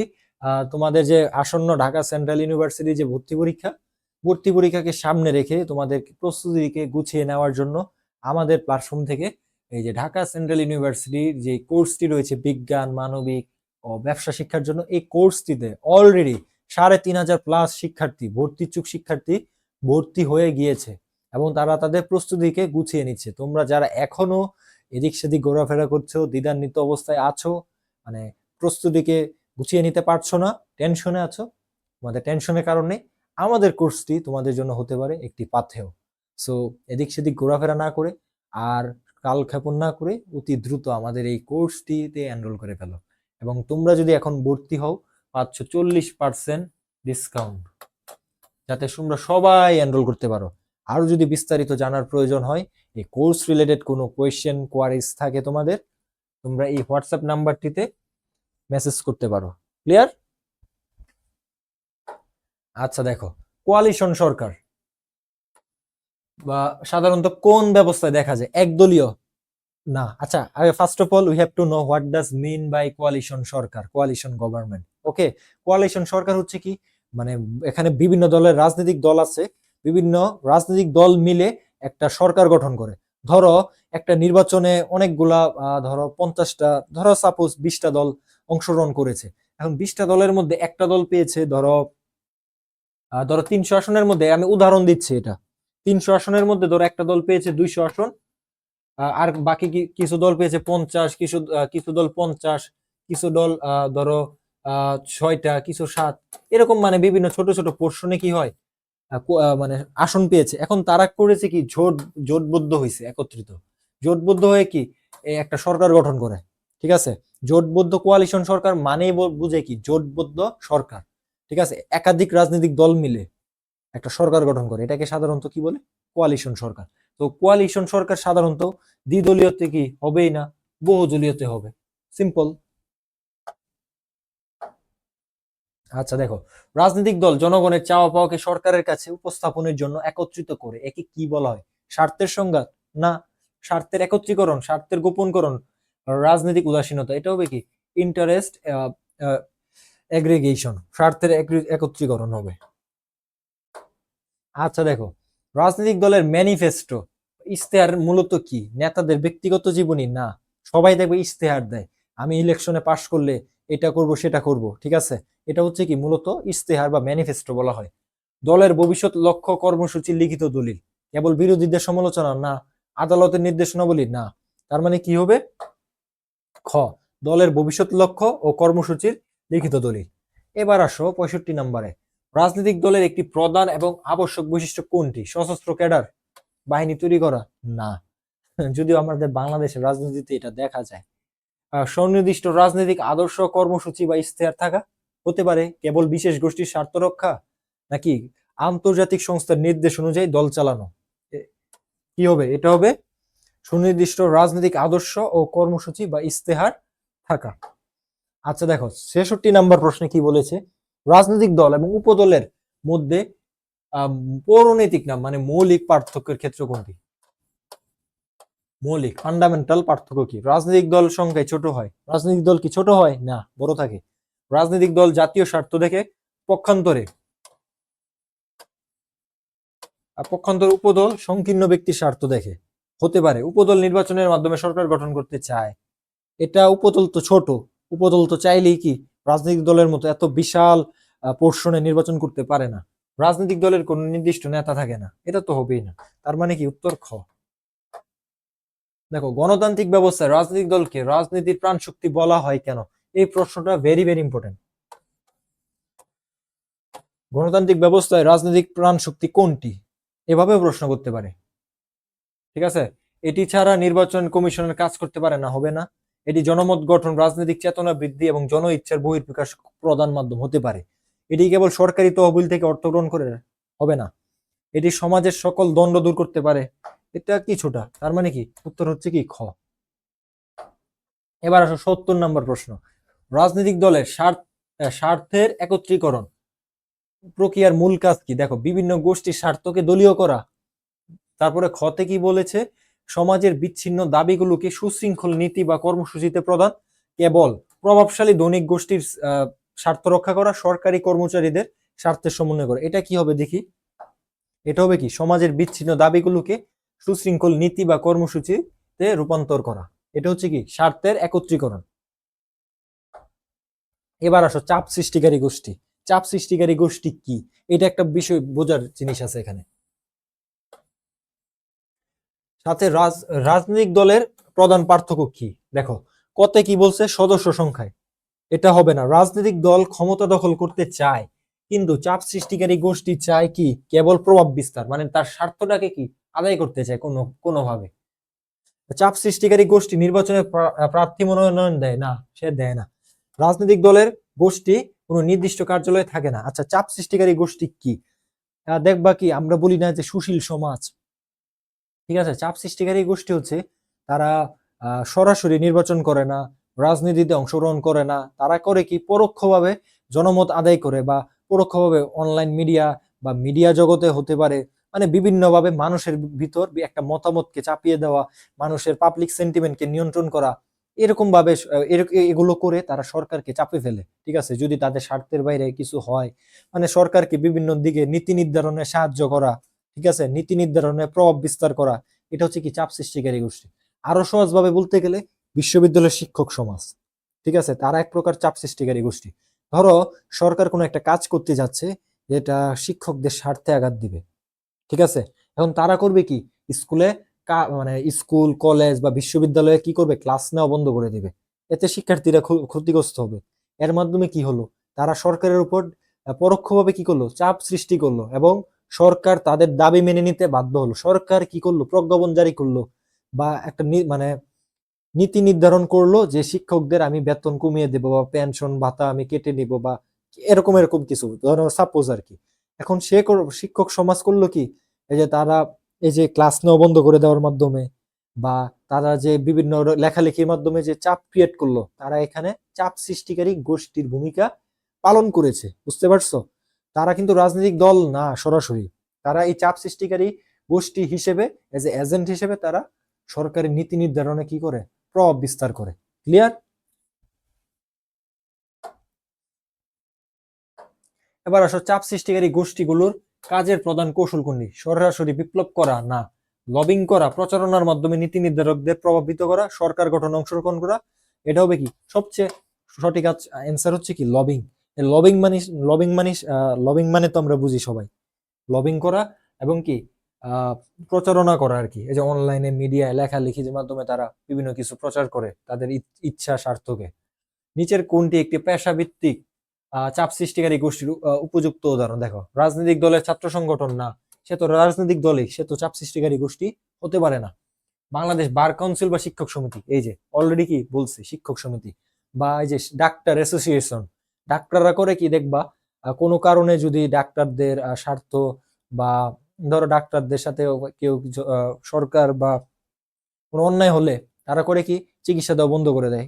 বন্ধ করে দিয়ে তারা সরকারের উপর চাপ ক্রিয়েট করে। তার মানে কি? ডাক্তারদের যে অ্যাসোসিয়েশন, এটাও কি একটা চাপ সৃষ্টিকারী গোষ্ঠী। তারপরে দেখো, গণতান্ত্রিক সুশাসনে সুশীল সমাজ। এই যে সুশীল সমাজ মানে এই যে সে সমালোচনা করে সর্বত্র দোষ ত্রুটিগুলো বের করে আর কি। অপরিহার্য কেন? রাজনৈতিক দলের হয়ে প্রচার করা, সরকারের ভুল ত্রুটি ধরিয়ে দিয়ে নাগরিকের অধিকারের পক্ষে সচেতনতা। এটাই হবে, ঠিক আছে, উত্তর। এবার আসো, নেতৃত্ব বা লিডারশিপ বলতে কি বোঝায়? লিডার, লিডার মানে কি? ওই যে একটা জেমসের গান আছে না, যে সালাম দিয়ে হুইসেল বাজিয়ে, হ্যাঁ, লিডার আসছে। এটা মানে কি লিডারশিপ? না। এই যে গায়ের জোরে অন্যদের কাজ দ্বারা বাধ্য করা, এটা তো আমরা দেখি আমাদের এলাকায় কিছু পাতি নেতা থাকে, ঠিক আছে, গ্রামের ভিতর সে তোলপাড় করে গায়ের জোর দেখায়, ভাবে কি আমি নেতা হয়ে গেছি, মাস্তান হয়ে গেছি, এটাই লিডারশিপ। অ্যাকচুয়ালি লিডারশিপ কিন্তু এটা না। নির্দিষ্ট লক্ষ্য অর্জনে একদল মানুষকে পথ দেখানো এবং প্রভাবিত করার সামর্থ্য কেবল নেতার উচ্চশিক্ষা ও পদমর্যাদা, খালি উচ্চশিক্ষিত হইলে পদমর্যাদা হইলে কি ভালো লিডার হওয়া যায় না। অন্যদের উপর অর্থনৈতিক আধিপত্য বিস্তার, এটা কি হবে? সরি, চলে গেছে। নির্দিষ্ট লক্ষ্য অর্জনে একদল মানুষকে পথ দেখানো এবং কি প্রভাবিত করার সামর্থ্য। লিডারশিপ মানে হচ্ছে কি তার ভিতর গুণ থাকবে, হ্যাঁ, নেতৃত্ব থাকবে, শিক্ষা থাকবে, মানুষকে কথা বলে তার দিকে প্রভাবিত করার যে একটা টেন্ডেন্সি তার ভিতর থাকবে। এইসব বিভিন্ন রকম মাল্টি ডাইমেনশনাল ক্যারেক্টারিস্টিক্স থাকতে হবে একজন লিডারের মধ্যে, তাইলে যে তার লিডারশিপটা ভালো হবে দেশের জন্য। আচ্ছা দেখো ৭৪ নাম্বার, কোন ব্যক্তি তার অসাধারণ জাদুকরী ব্যক্তিত্ব বা গুণের কারণে নেতৃত্বে আসলে তাকে কি বলে? ঐতিহ্যগত নেতৃত্ব, ক্যারিসমেটিক বা সম্মোহনী নেতৃত্ব, আইনগত নেতৃত্ব, আমলাতান্ত্রিক নেতৃত্ব। এটা ডেফিনেটলি কি ক্যারিসমেটিক বা সম্মোহনী নেতৃত্ব। সম্মোহনী নেতৃত্ব কি? সম্মোহনী নেতৃত্ব হচ্ছে এমন ধরনের নেতাকে বোঝায় যে নেতার কথা মানুষ চুম্বকের মতো মানে প্রায় অন্ধভাবে বিশ্বাস করে, এবং সে নেতার ডাকে হাজার হাজার লক্ষাধিক মানুষ রাস্তাঘাটে যে কোনো আন্দোলনে নেমে আসে। তো এখন ক্যারিসমেটিক লিডারের উদাহরণ হতে পারে, ধরো ইরানের আয়াতুল্লাহ খামিনি ছিল, এই যে যিনি মানে ইসরায়েল তাকে যে মিসাইল হামলা করে মেরে ফেলছিল। আয়াতুল্লাহ খামিনিকে তো চিনো, ইরানের সর্বোচ্চ নেতা, ধর্মীয় নেতা ছিলেন। তিনি ছিলেন কে? একজন ক্যারিসমেটিক বা সম্মোহনী লিডার। কারণ কি তার কথায় পুরো ইরানিয়ান জনগণ যুদ্ধে বা নিজেদের আত্মহুতি দিতে তারা সংকীর্ণ বোধ করতো না। ঠিক আছে, এগুলো হচ্ছে কি ক্যারিসমেটিক। বা কিউবার ফিদেল কাস্ট্রে এগুলো হচ্ছে কি তোমার ক্যারিসমেটিক লিডারশিপের উদাহরণ।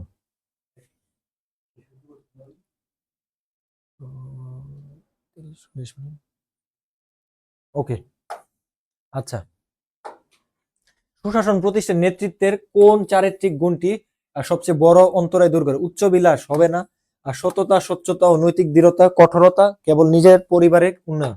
এটা হবে কি স্বচ্ছতা ও নৈতিক দৃঢ়তা। আচ্ছা দেখো, লর্ড ব্রাইসের মধ্যে জনমত গঠনের পথে সবচেয়ে বড় বাধা কি? এটা কি হবে? এটা হবে কি নাগরিকদের রাজনৈতিক উদাসীনতা ও স্বার্থপরতা। আচ্ছা দেখো ৭৭ নাম্বার, কোন দেশের আইনসভায় যদি অনেকগুলো দলের প্রতিনিধিত্ব থাকে কিন্তু কোনোটিরই একক সংখ্যায় সংখ্যাগরিষ্ঠতা না থাকে, তবে সে দেশের রাজনৈতিক পরিবেশ কেমন হতে পারে? কি বলছে? এটা একটু বড় প্রশ্ন এবং অ্যানালিটিক্যাল। অতি অস্থিতিশীল ও কোয়ালিশন সরকার গঠনের প্রয়োজনীয়তা দেখা যাবে। একনায়কতন্ত্রের চূড়ান্ত বিকাশ, নির্বাচনে অনিয়ম বাড়বে। এটা হবে না। এটা হবে কি? এটা ধরো ৩০০ আসনের মধ্যে, ধরো ৩০০ আসন, ধরো বাংলাদেশে সরকার গঠন করতে হলে কি ১৫০ প্লাস কি আসন লাগবে, ধরো ১৫১টা। এখন একটা দল পাইছে কি ধরো ১৫২টা আসন সাপোজ, অন্য আরেকটা দল পাইছে কি ১০০ আসন, আরো ছোট ছোট দল কেউ ৫০, কেউ ১০টা এরকম করে পাইছে। এখন সরকার গঠন করতে যে বা ধরো ১৫০ না, সে ধরো ১৪০টা পাইছে, সে পাইছে ১০০। এখন সরকার গঠন করতে তার আরো ১১টা ১২টা আসন প্রয়োজন। এখন সে করবে কি বিভিন্ন থেকে জোট থেকে দল থেকে প্রার্থী নিয়ে সরকার গঠন করবে, মানে কোয়ালিশন সরকার গঠন করবে। এখন তার মানে কি তার দলের ভিতর মানে তার সরকারের ভিতর অন্য দলেরও কি আছে, লোক আছে। প্রত্যেক দলেরই কি আলাদা ইন্টেনশন, স্বার্থ থাকে। এটাইকেই বুঝাইছে অস্থিতিশীল এবং কোয়ালিশন সরকার গঠনের প্রয়োজনীয়তা দেখা দিবে। আর সবসময় এই কোয়ালিশন সরকার থাকে কি উইক, একটু দুর্বল থাকে। কারণ কি তার যে জোটের যে প্রার্থীরা আছে তার মানে সরকারের ভিতর, তারা যদি বিরোধিতা করে, তারা যদি মানে বিদ্রোহ করে, এই সরকারটা ভেঙে যায়। এর জন্য এটা উইক সরকার হয়। আচ্ছা ৭৮ নাম্বার দেখো, আধুনিক গণতান্ত্রিক রাষ্ট্রে রাজনৈতিক দল ও জনমতের সম্পর্ক কেমন? তারা একে অপরের প্রতিদ্বন্দ্বী না, পারস্পরিক নির্ভরশীলতা, দল জনমত গঠন করে। আর এটা কি হবে? এটা হবে কি পরস্পর নির্ভরশীল, দল জনমত গঠন করে আর জনমত দলকে বৈধতা দেয়। ঠিক আছে, রাজনৈতিক দল এবং কি জনমতের সম্পর্ক হচ্ছে এটা। এবার আসো ৭৯ নাম্বার, সরকার হলো রাষ্ট্রের মুখপাত্র। এই বিশ্লেষণধর্মী ধারণাটি এটা খুবই গুরুত্বপূর্ণ। সরকার হচ্ছে কি রাষ্ট্রের মুখপাত্র।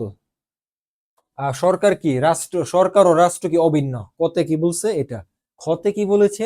সরকার রাষ্ট্রের একটি যন্ত্র বা সংস্থা মাত্র, যার মাধ্যমে কি রাষ্ট্রের ইচ্ছা প্রকাশিত হয়। রাষ্ট্রের সরকারের চেয়ে শক্তিশালী এবং কি সরকার কেবল আইন প্রণয়ন। এটা হবে কি খ নাম্বার।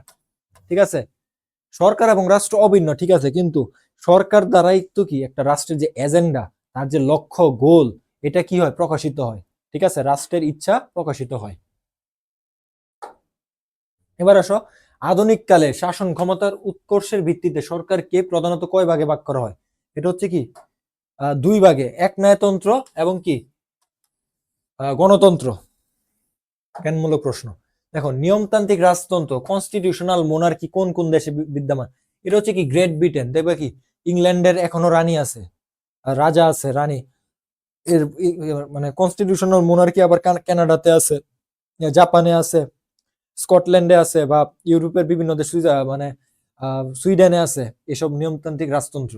মানে কি তারা হচ্ছে সিরিমোনিয়াল হেড, মানে নামমাত্র রাষ্ট্রপ্রধান, কিন্তু রাষ্ট্রের প্রধান কাজ করে কি প্রেসিডেন্ট অথবা তোমার প্রধানমন্ত্রী। আসলে দেখো, democracy is a government of the people, by the people and for the people. ঠিক আছে, এই উক্তিটি খুবই কমন, তোমরা সবাই জানো, এটা কি আব্রাহাম লিঙ্কনের ছিল আর কি। আচ্ছা দেখো, প্রত্যক্ষ গণতন্ত্র ডিরেক্ট ডেমোক্রেসি বর্তমানে কেবল কোথায় আছে? ভারতের পঞ্চায়েত ব্যবস্থায় সুইজারল্যান্ডের কয়েকটি ক্যান্টন, এটা হবে কি সুইজারল্যান্ডে। আচ্ছা, গণতন্ত্র তো আমরা বুঝি সবাই প্রত্যক্ষ এবং পরোক্ষ। আমরা যে গণতন্ত্রটা দেখি এটা হচ্ছে কি তোমার পরোক্ষ গণতন্ত্র। আমরা করি কি, আমাদের জনপ্রতিনিধি বাছাই করি ভোটের মাধ্যমে, আমাদের পছন্দের প্রার্থীরা যে সংসদে যায় এবং সেখানে যে কি করে আমাদের দাবি দাওয়া তারা সংসদে সেখানে তুলে ধরে, এটা হচ্ছে কি পরোক্ষ, ইনডাইরেক্ট ডেমোক্রেসি। কিন্তু ডিরেক্ট ডেমোক্রেসি বলতে বোঝায় রাষ্ট্রের প্রত্যেকটা জনগণ রাষ্ট্রীয় শাসন কার্যে অংশগ্রহণ নেবে। এখন আধুনিক সমাজ ব্যবস্থায় যেখানে রাষ্ট্রের আকার বড়, সেখানে রাষ্ট্রের জনগণ অনেক, সেখানে তো এই প্রত্যেক বাংলাদেশের ধরো 18 কোটি মানুষ বা 20 কোটি মানুষ, তারা কি 20 কোটি মানুষকে কি সরকার পরিচালনায় অংশগ্রহণে কি সম্ভব? সম্ভব না। ঠিক আছে, এটা হচ্ছে কি ডিরেক্ট ডেমোক্রেসি, ইনডাইরেক্ট ডেমোক্রেসি। এই সরাসরি শাসন কার্য চলে, এটা খুবই রেয়ার, একমাত্র সুইজারল্যান্ডের কয়েকটি ক্যান্টনে, মানে কয়েকটা ছোট ছোট প্রদেশ টাইপের আর কি। আচ্ছা দেখো, সংসদীয় সরকার ব্যবস্থায় শাসন বিভাগ এক্সিকিউটিভ কার কাছে দায়ী থাকে? খুবই গুরুত্বপূর্ণ। শাসন বিভাগ কার কাছে দায়ী থাকে? আইন ব্যবস্থায়, সংসদীয় সরকার ব্যবস্থায় রাষ্ট্রের অর্গান থাকে কয়টা? 3টা। রাষ্ট্রের কয়টা অর্গান আছে? 3টা। আইন বিভাগ, আইন, শাসন ও কি বিচার বিভাগ।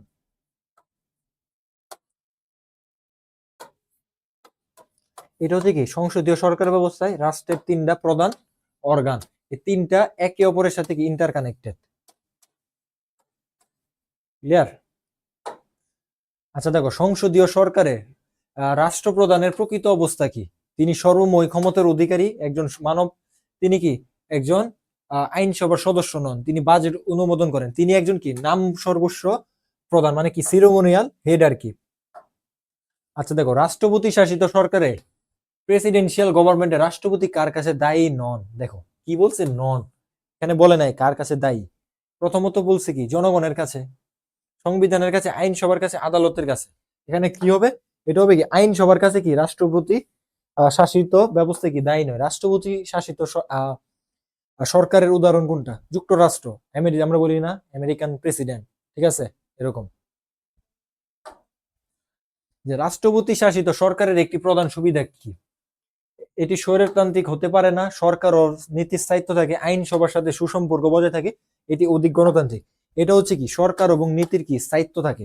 কারণ কি সে যেহেতু রাষ্ট্রের প্রধান, তার ক্ষমতা বেশি, দ্যাটস ওয়াই সে নীতিমালাগুলো, হ্যাঁ আইনগুলো সহজে বাস্তবায়ন করতে পারে।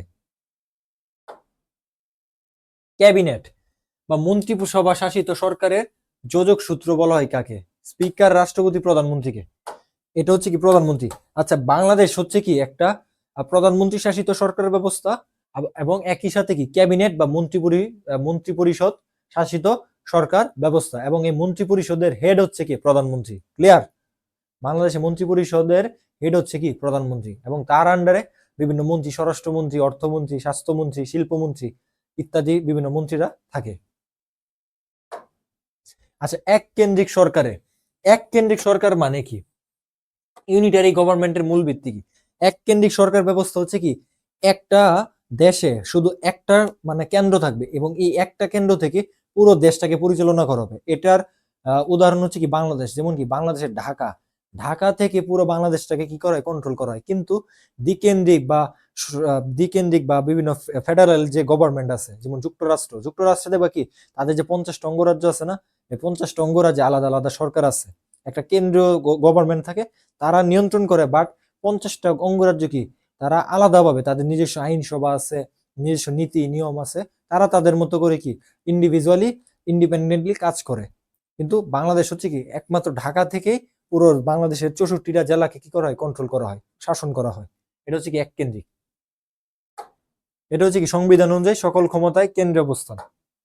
আচ্ছা, আইনসভার প্রধান ও মৌলিক কাজ কোনটি? এটা হচ্ছে কি আইন প্রণয়ন এবং কি সংশোধন করা। এবার আসো, বাংলাদেশের আইনসভা কোন প্রকৃতির? এটা হচ্ছে কি এক কক্ষ বিশিষ্ট, মানে কি আইনসভাতে একটা কক্ষ আছে। এবং বিভিন্ন দেশের আইনসভা, যেমন ধরো ইংল্যান্ডের আইনসভা বা গ্রেট ব্রিটেনের আইনসভা কি দ্বিকক্ষ বিশিষ্ট, বাইক্যামেরাল। আচ্ছা, দ্বিকক্ষ বিশিষ্ট আইনসভায় উচ্চ কক্ষের সদস্যদের মনোনয়ন দেয় কে? এটা কোন পদ্ধতি? এটা হচ্ছে কি মনোনয়ন বংশানুক্রমিক ও পরোক্ষ পদ্ধতি। আচ্ছা দেখো, রাজনৈতিক শাসন বিভাগ বলতে কাদের বোঝানো হয়? রাজনৈতিক শাসন বিভাগ, দেখো কেবল সচিবদের, তারা তো রাজনৈতিক নেতা না, তারা হচ্ছে কি আমলা। রাষ্ট্রপ্রধান, সরকার প্রধান এবং মন্ত্রিসভার সদস্যদের, তারা হয় কি রাজনৈতিক কর্মী। নির্বাচনের মাধ্যমে তারা এই পদগুলোতে তারা যায়, তার মানে কি তারা রাজনৈতিক শাসন বিভাগ। দেখো, শাসন বিভাগের অরাজনৈতিক অংশ কোনটা? মন্ত্রিসভা, স্থায়ী আমলাতন্ত্র, সরকারি কর্মকর্তা বৃন্দ। এটা হবে কি স্থায়ী আমলাতন্ত্র এবং সরকারি কর্মকর্তা বৃন্দ। শাসন বিভাগ কর্তৃক জারিকৃত জরুরি আইনের নাম কি? এটা হবে কি অধ্যাদেশ। ধরো রাষ্ট্রপতি এই অধ্যাদেশে কি করে স্বাক্ষর করে, দেশে যখন কোনো জরুরি অবস্থা দেখা যায় তখন এই অধ্যাদেশ বা অর্ডিন্যান্স জারি করা হয়।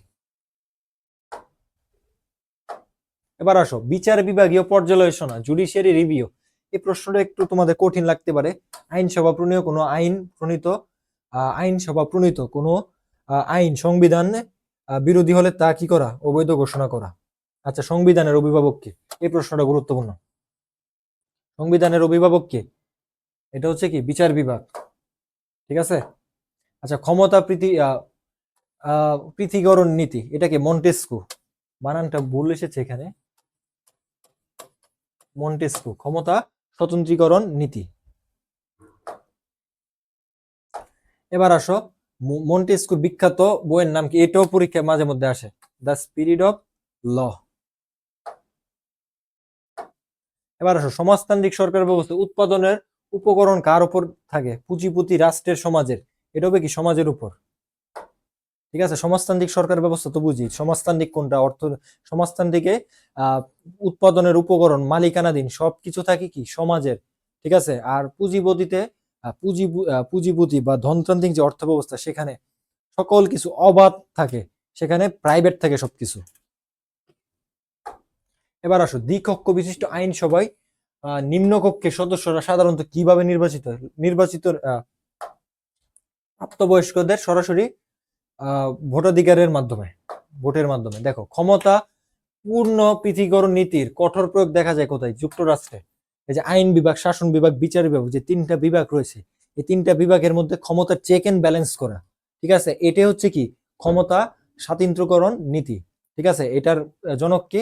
মন্টেস্কু। এবং এটার পূর্ণ প্রয়োগ দেখা যায় কোথায়? যুক্তরাষ্ট্রে, মানে ইউএসএ তে, ইউনাইটেড স্টেটস অফ আমেরিকাতে। এবার আসি পরে। দেখো, সমাজতান্ত্রিক ব্যবস্থায় বুর্জোয়া এবং প্রোলেতারিয়া, এটা হচ্ছে কি সমাজতান্ত্রিক ব্যবস্থায় দুটা টার্ম। বুর্জোয়া বলতে বুঝে কি ধনী শ্রেণী, আর প্রোলেতারিয়া বলতে বুঝে কি শ্রমিক শ্রেণী, যারা সবসময় কি শোষিত হয়। এটা হচ্ছে কার্ল মার্কসের মানে দর্শন, ফিলোসফি আর কি, পুঁজিপতি বা মালিক শ্রেণীকে। আচ্ছা দেখো, নেশন এবং ন্যাশনালিটি শব্দটি ল্যাটিন কোন শব্দ থেকে এসেছে? এটা জ্ঞানমূলক প্রশ্ন। নেশিও এবং কি নেটাস থেকে। এবার আসো, শব্দগত বা ভূ উৎপত্তিগত অর্থে জাতীয়তা বলতে কি বোঝায়? এটা গুরুত্বপূর্ণ। এটা হচ্ছে কি একই বংশোদ্ভূত জনসমষ্টি, ক্লিয়ার, ন্যাশনালিটি। এবার আসো, অধ্যাপক লর্ড ব্রাইসের মতে জাতি বলতে কি বোঝায়? দেখো, কেবল একটি ভাষাগত গোষ্ঠী রাজনৈতিকভাবে সংগঠিত একটি জাতীয়তা বা স্বাধীনতা লাভে ইচ্ছুক। দেখো, এটা হবে কি খ নাম্বার। ঠিক আছে। এবার আসো, জাতীয়তা ও জাতির মধ্যে মূল পার্থক্য কি? জাতীয়তা মানে কি? জাতি মানে হচ্ছে কি একটা নির্দিষ্ট গোষ্ঠী, ঠিক আছে, একটি একই আদর্শ বা একই মেন্টালিটির একটা গোষ্ঠী, হ্যাঁ, যখন তারা একত্রিত ভাবে থাকে বা একই বিশ্বাস লালন করে তাকে কি বলা হয়? জাতি বলা হয়। এবং আর জাতীয়তা মানে হচ্ছে কি যে বিশ্বাসটা তারা লালন করে, যে বিশ্বাসের মানে যে বিশ্বাসের বদলে মানে যে বিশ্বাস দ্বারা তারা একত্রিত থাকে, এটা হচ্ছে কি মূলত জাতীয়তা। ঠিক আছে, যেমন আমরা বাঙালিরা কি বাঙালি জাতীয়তাবাদে বিশ্বাসী, ক্লিয়ার? আর আমরা জাতি হিসেবে কি বাঙালি মানে বাংলাদেশি।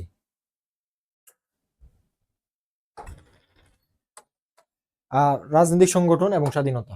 ওকে, দেখো বাংলাদেশে একটি জাতি রাষ্ট্র মানে কি নেশন স্টেট কেন? এখানে অনেক ধর্মের মানুষ আছে, এটা হবে না। বাঙালি জাতীয়তার ভিত্তিতে একটি স্বাধীন ও সার্বভৌম রাষ্ট্র প্রতিষ্ঠিত হয়েছে বলে এটি জাতিসংঘের সদস্য বলে, এটা হবে কি খ নাম্বার। আচ্ছা দেখো, ব্রিটিশ ইস্ট ইন্ডিয়া কোম্পানি কত সালে গঠিত হয়? এটা হচ্ছে কি 1600 সালে। এটা একটা জ্ঞানমূলক প্রশ্ন। ব্রিটিশ ইস্ট ইন্ডিয়া কোম্পানি ইংল্যান্ডে 1600 সালে গঠিত এবং 1601 সালে তারা সর্বপ্রথম কি করে ভারতে আসে। এবং দেখো কত সালে, এটা আমরা পরিণতি এখন দ্বিতীয় পত্রে চলে গিয়েছি। দেখো কত সালে ব্রিটিশ পার্লামেন্টে এক আইনের মাধ্যমে ভারত ইস্ট ইন্ডিয়া কোম্পানি হয়? এটা 1858 সালে ব্রিটিশ আইনের মাধ্যমে ভারতে ইস্ট ইন্ডিয়া কোম্পানি, সরি কি বলছে দেখো, ব্রিটিশ পার্লামেন্টে এক আইনের মাধ্যমে ভারতে ইস্ট ইন্ডিয়া কোম্পানির শাসন অবসান হয়। ইস্ট ইন্ডিয়া কোম্পানি সর্বমোট 190 বছর, সরি 190 বছর ব্রিটিশরা এই ভারতীয় উপমহাদেশকে শাসন করেছে। এর মধ্যে প্রায় 100 বছর, দেখো 1757 সালে 1757 সালে যখন নবাব সিরাজউদ্দৌলা পরাজিত হয়, নবাব সিরাজউদ্দৌলা পলাশির প্রান্তরে যখন পরাজিত হওয়ার পরে ব্রিটিশরা কি করছে কি কোম্পানির শাসন পুরো ভারতবর্ষে অফিসিয়ালি তারা ইস্ট ইন্ডিয়া কোম্পানি শাসন ব্যবস্থা চালু করে।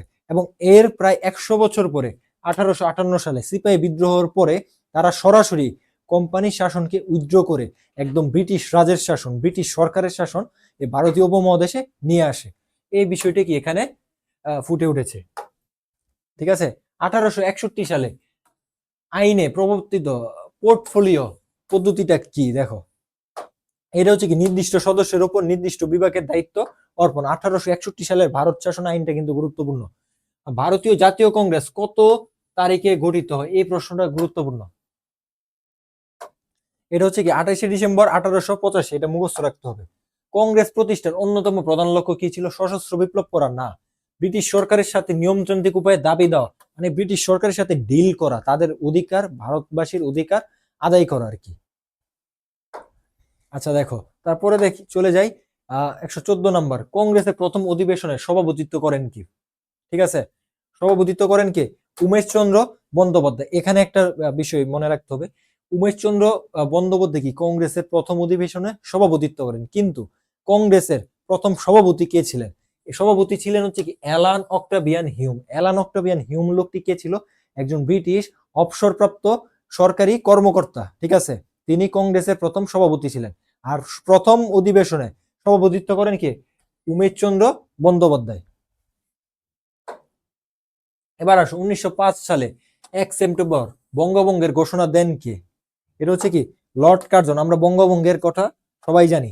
বঙ্গভঙ্গের পেছনে লর্ড কার্জন প্রদত্ত সামরিক, দেখো এটা কি দাপ্তরিক। এখানে প্রশ্নটা খেয়াল রাখতে হবে, বঙ্গভঙ্গর কারণ কি? যদি বলে দাপ্তরিক কারণ কি, তাইলে হবে কি প্রশাসনিক বিশালতা এবং কি শাসন কার্যের অসুবিধা। 1905 সালের পূর্বে বেঙ্গল প্রেসিডেন্সি ছিল কি ভারতীয় উপমহাদেশের সর্ববৃহৎ প্রদেশ, এবং এখানে প্রায় 7 কোটির অধিক জনসংখ্যা ছিল। একটি মাত্র কেন্দ্র থেকে এত বিশাল প্রদেশকে শাসন এবং পরিচালনা করা ব্রিটিশ সরকারের পক্ষে কি ছিল তোমার দুঃসাধ্য। মানে এটা হচ্ছে কি তাদের প্রশাসনিক কারণ, কিন্তু এর মূলে ছিল কি ডিভাইড অ্যান্ড রুল পলিসি, বাঙালি জাতীয়তাবাদকে নস্যাৎ করা। ক্লিয়ার? এখন যদি বলে দাপ্তরিক কারণ কি, সেক্ষেত্রে হবে কি প্রশাসনিক বিশালতা এবং কি শাসন কার্যের অসুবিধা। বঙ্গভঙ্গের মূল কারণ হচ্ছে 4টা। মূল কারণ 4টা, একটা হচ্ছে প্রশাসনিক, দাপ্তরিক, অর্থনৈতিক, প্রশাসনিক, রাজনৈতিক, অর্থনৈতিক এবং কি সামাজিক। বঙ্গভঙ্গের মূল কারণ এই 4টা, একটু মনে রাখবা তোমরা। ঠিক আছে, এবার আসো নিখিল ভারত মুসলিম লীগ কোথায় প্রতিষ্ঠিত? এটা কি ঢাকায়। এই প্রশ্নটা গুরুত্বপূর্ণ, ঢাকায় শাহবাগে। আচ্ছা, 1909 সালে মরলি মিন্টো সংস্কার আইনের মাধ্যমে নিচের কোনটি হয়? মুসলমানদের জন্য পৃথক নির্বাচনের ব্যবস্থা। এই প্রশ্নটা ভেরি ভেরি ইম্পর্টেন্ট। মরলি মিন্টো সংস্কার আইন। ক্লিয়ার? এবার আসো, 1919 সালের আইনে প্রদেশগুলোতে প্রবর্তিত শাসন ব্যবস্থা কি বলা হয়? দ্বৈত শাসন, ডায়েটসি। ঠিক আছে? এবার আসো, 1919 সালে জালিয়ানবাগ হত্যাকাণ্ডের ঘটনায় নাইট উপাধি পদত্যাগ করেন, নাইট উপাধি গিভ আপ করে, মানে ছেড়ে দেয় কে, বর্জন করে কে? রবীন্দ্রনাথ ঠাকুর। আচ্ছা, 1923 সালে বেঙ্গল প্যাক্ট এর রূপকার কে? দেশবন্ধু চিত্তরঞ্জন দাস।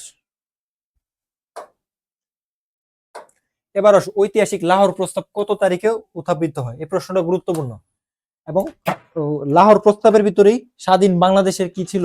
বীজ নিহিত ছিল। এটা কিন্তু একটা গুরুত্বপূর্ণ প্রশ্ন। এটা কিন্তু একটা গুরুত্বপূর্ণ প্রশ্ন, ঠিক আছে? লাহোর প্রস্তাবের ভিতর স্বাধীন বাংলাদেশের কি ছিল? বীজ নিহত ছিল। এটা কিন্তু তোমরা যখন এই পরিণতি এইচএসসি তে যারা আর্টসে ছিল তারা কিন্তু এই প্রশ্নটা পড়েছো, একদম শেষ পৃষ্ঠায় কিন্তু বইয়ে ছিল। 1940 সালে 23 মার্চ। এবং এই লাহোর প্রস্তাবের উত্থাপক কে ছিল? হ্যাঁ, উত্থাপক কে ছিল, মানে উত্থাপন কে করেছিল? শেরে বাংলা একে ফজল হক।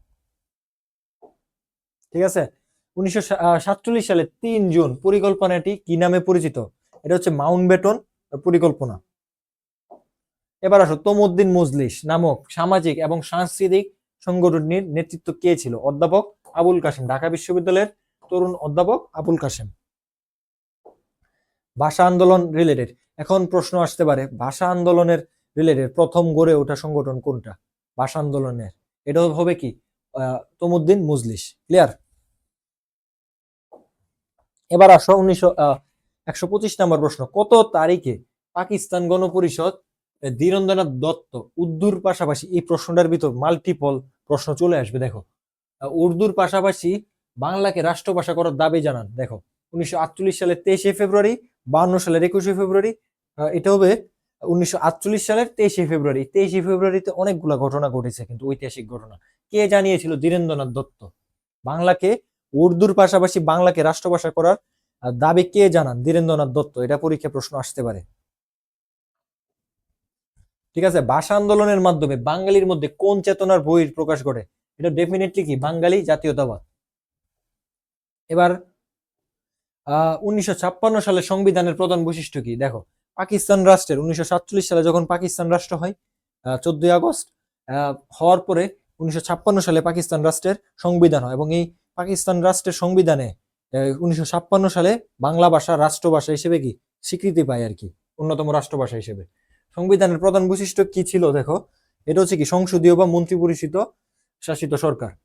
আচ্ছা দেখো, 1969 সালে গণ অভ্যুত্থানের ফলে কোন স্বৈরশাসকের পতন ঘটে? প্রশ্নটা আসতে পারে। এটা হচ্ছে কি? আইয়ুব খান, জেনারেল আইয়ুব খান। এবার 1969, সরি, 129, প্রশ্ন নাম্বার 129 বলেছে কি? মুক্তিযুদ্ধের সময় মেজর জিয়াউর রহমান কত নম্বর সেক্টর কমান্ডার ছিলেন? 1 নাম্বার। ঠিক আছে? আচ্ছা, এখানে আরেকটা প্রশ্ন, উত্তর প্রশ্ন আসতে পারে, যদি 1 না থাকে তাহলে হবে কি? উনি 11 নং সেক্টরের কমান্ডার ছিলেন।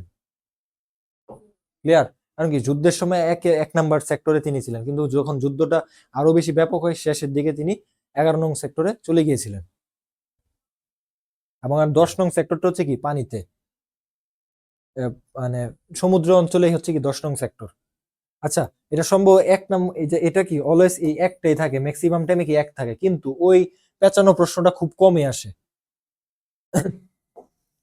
আচ্ছা দেখো, 21শে ফেব্রুয়ারিকে আন্তর্জাতিক মাতৃভাষা দিবস হিসেবে ঘোষণা করে কোন সংস্থা? এটা আমরা সবাই জানি, ইউনেস্কো। এবার আসো, ফরায়েজি আন্দোলনের প্রবর্তক, প্রচারক কে ছিলেন? এটা হবে কি? আমরা সবাই জানি, হাজী সৈয়দ শরীয়তুল্লাহ।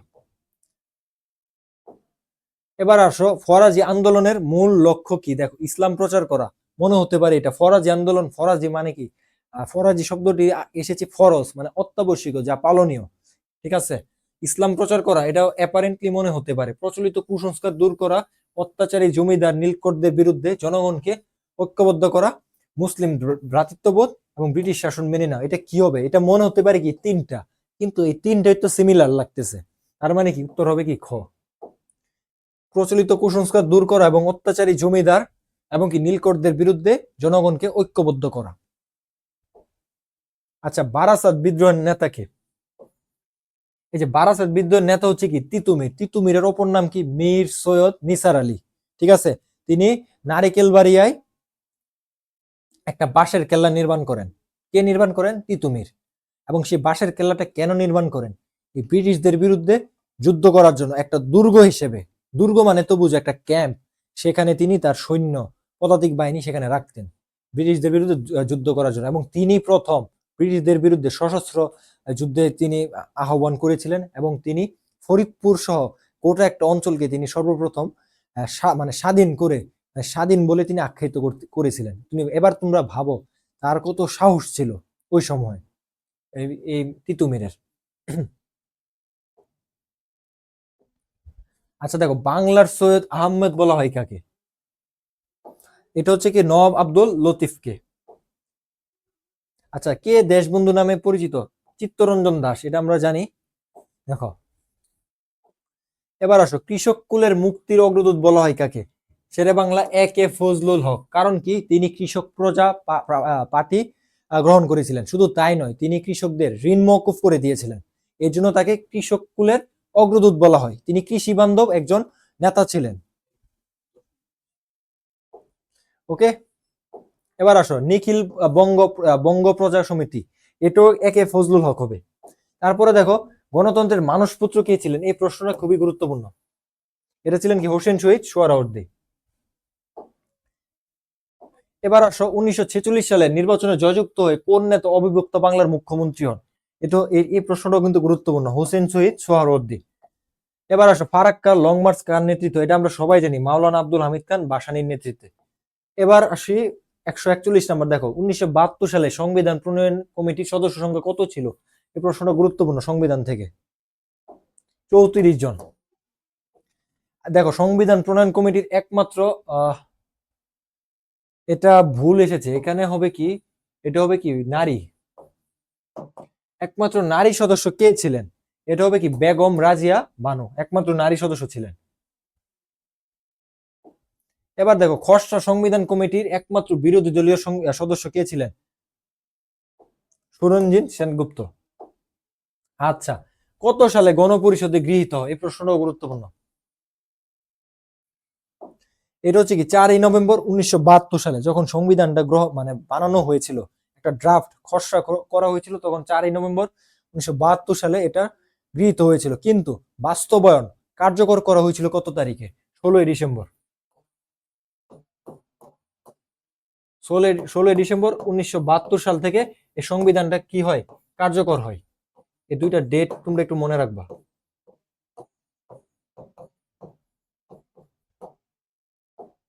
এবার আসো, সংবিধানের প্রকৃতি কি ধরনের?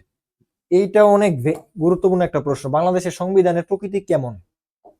লিখিত এবং কি দুষ্পরিবর্তনীয়। মানে লিখিত, দুষ্পরিবর্তনীয় কেন? সহজে চেঞ্জ করা যায় না। চেঞ্জ করতে হলে টু থার্ড কি লাগবে? মেজরিটি লাগবে। ঠিক আছে, 3/2 মেজরিটি লাগবে। দেখো, প্রজাতন্ত্রের সকল ক্ষমতার মালিক জনগণ, এটি সংবিধানের কত নং অনুচ্ছেদে? কয়েকটা অনুচ্ছেদ, গুরুত্বপূর্ণ অনুচ্ছেদ আমি নিয়ে এসেছি 7 নং অনুচ্ছেদে। ঠিক আছে, একটু মুখস্থ করতে হবে এটা। 1972 সংবিধানে রাষ্ট্র পরিচালনার মূলনীতি কয়টা? 4টি। আমরা সবাই জানি, জাতীয়তাবাদ, হ্যাঁ, তারপর ধর্মনিরপেক্ষতা, সমাজতন্ত্র, গণতন্ত্র। এটা হচ্ছে কি 4টা মূলনীতি। তারপরে দেখো, সংবিধানে এক কেন্দ্রিক শাসন বলতে কি বোঝানো হয়েছে? একটি কেন্দ্র থেকে পরিচালিত শাসন ব্যবস্থা। তারপরে দেখো, নাগরিকদের মৌলিক, এটা মৌলিক হবে, অধিকারের সমূহ সংবিধানের কোন ভাগে বর্ণিত হয়েছে? এটা হচ্ছে কি 3য় ভাগে। আইনের দৃষ্টিতে সমতা, এটা কি 27 নং অনুচ্ছেদ। এটা মুখস্থ রাখতে হবে, এটা প্রশ্নটা আসে প্রায়। আচ্ছা দেখো, তারপরে সরকারি নিয়োগ লাভে সুযোগের সমতা কোন অনুচ্ছেদের বিষয়বস্তু? এটা হচ্ছে কি 29 নং অনুচ্ছেদ। তারপরে দেখো, নাগরিকদের চলাফেরার স্বাধীনতা কোন অনুচ্ছেদে রয়েছে? এটা হচ্ছে কি 36 নং অনুচ্ছেদ। চিন্তা ও বিবেকের স্বাধীনতা। আচ্ছা, এখানে যে গুরুত্বপূর্ণ যে ধারাগুলো আছে, সংবিধানে তো অনেকগুলো ধারা আছে, এই গুরুত্বপূর্ণ কিছু ধারা আমি নিয়ে এসেছি। এগুলো মুখস্থ করতে হবে, একটু মুখস্থ রাখতে হবে, এগুলো বোঝানোর বা টেকনিক নেই, এগুলো মুখস্থ করতে হবে। 39 নং, বিচার বিভাগীয় পর্যালোচনার মাধ্যমে কোনো আইন সংবিধানের সাথে অসামঞ্জস্যপূর্ণ হলে তা বাতিল করতে পারে কে? Supreme court. ঠিক আছে, সংবিধানের সাথে কন্ট্রোভার্সি করলে এটা বাতিল করে দিতে পারে। সাংবিধানিক প্রতিষ্ঠান কয়টি? এই প্রশ্নটা খুবই গুরুত্বপূর্ণ, 4টি। নির্বাচন কমিশন, মহাহিসাব নিরীক্ষক, তারপরে হচ্ছে তোমার বাংলাদেশ সরকারি কর্ম কমিশন, এগুলো হচ্ছে কি, তারপরে হচ্ছে অ্যাটর্নি জেনারেল। এই 4টা হচ্ছে কি সাংবিধানিক প্রতিষ্ঠান। এবং নিচের কোনটি সাংবিধানিক প্রতিষ্ঠান নয়? দেখো, সরকারি কর্ম কমিশন বলছি, নির্বাচন কমিশন বলছি, অ্যাটর্নি জেনারেল বলছি, দুর্নীতি কমিশন কি বলি নাই, দুর্নীতি দমন কমিশনের কথা বলি নাই, এটা নন সাংবিধানিক প্রতিষ্ঠান। দেখো, সরকারি কর্ম কমিশনের সভাপতি ও সদস্যদেরকে কে নিয়োগদান করে? এটা হচ্ছে কি রাষ্ট্রপতি। এবার আসো, সর্বোচ্চ আইন কর্মকর্তা কে? Attorney general. সংবিধানের কত নং অনুচ্ছেদে সরকারি কমিশন গঠনের কথা বলা হয়েছে? এটা হচ্ছে কি 137 নং। এটা ভেরি ভেরি ইম্পর্টেন্ট। এই যে বিসিএস ক্যাডাররা হয়, এই সরকারি কর্ম কমিশনের মাধ্যমে কি হয়, বিসিএস নিয়োগ পরীক্ষা হয় আর কি। এই যে নির্বাচন কমিশনের কথা, এই প্রশ্নটাও গুরুত্বপূর্ণ, এই ধারাটা মুখস্থ রাখতে হবে। 118 কত নং অনুচ্ছেদ অ্যাটর্নি জেনারেলের কথা বলা হয়েছে? এটা হচ্ছে কি 64তম। ঠিক আছে, এই যে সংবিধানের কত নং অনুচ্ছেদে হিসাব নিরীক্ষক, মহা হিসাব নিরীক্ষক, বাংলাদেশের যত যাবতীয় হিসাব আছে এর দায়িত্ব হচ্ছে কি মহা হিসাব নিরীক্ষক আর কি। তো কত নং অনুচ্ছেদে এটা বলা হয়েছে? এটা হচ্ছে কি 127 নং অনুচ্ছেদে। এই ছিল তোমাদের পৌরনীতি প্রথম এবং দ্বিতীয় পত্রের উপর তোমাদের যে সিলেবাস ছিল, এই সিলেবাসের উপর ভিত্তি করে চ্যাপ্টার ভিত্তিক এমসিকিউ গুলা, প্রত্যেকটা এমসিকিউ আজকে ক্লাসে সবই গুরুত্বপূর্ণ। তো আশা করি তোমরা এই ক্লাসটি মনোযোগ সহকারে করবে এবং বন্ধু বান্ধবদের মাঝখানে এই ক্লাসটি শেয়ার করে দিবে। আর যদি কোনো প্রশ্ন থাকে কমেন্টে জানিয়ে দিবে। ক্লাসটি মনোযোগ সহকারে করার জন্য অনুরোধ রইল। সবাইকে ধন্যবাদ। আসসালামু আলাইকুম।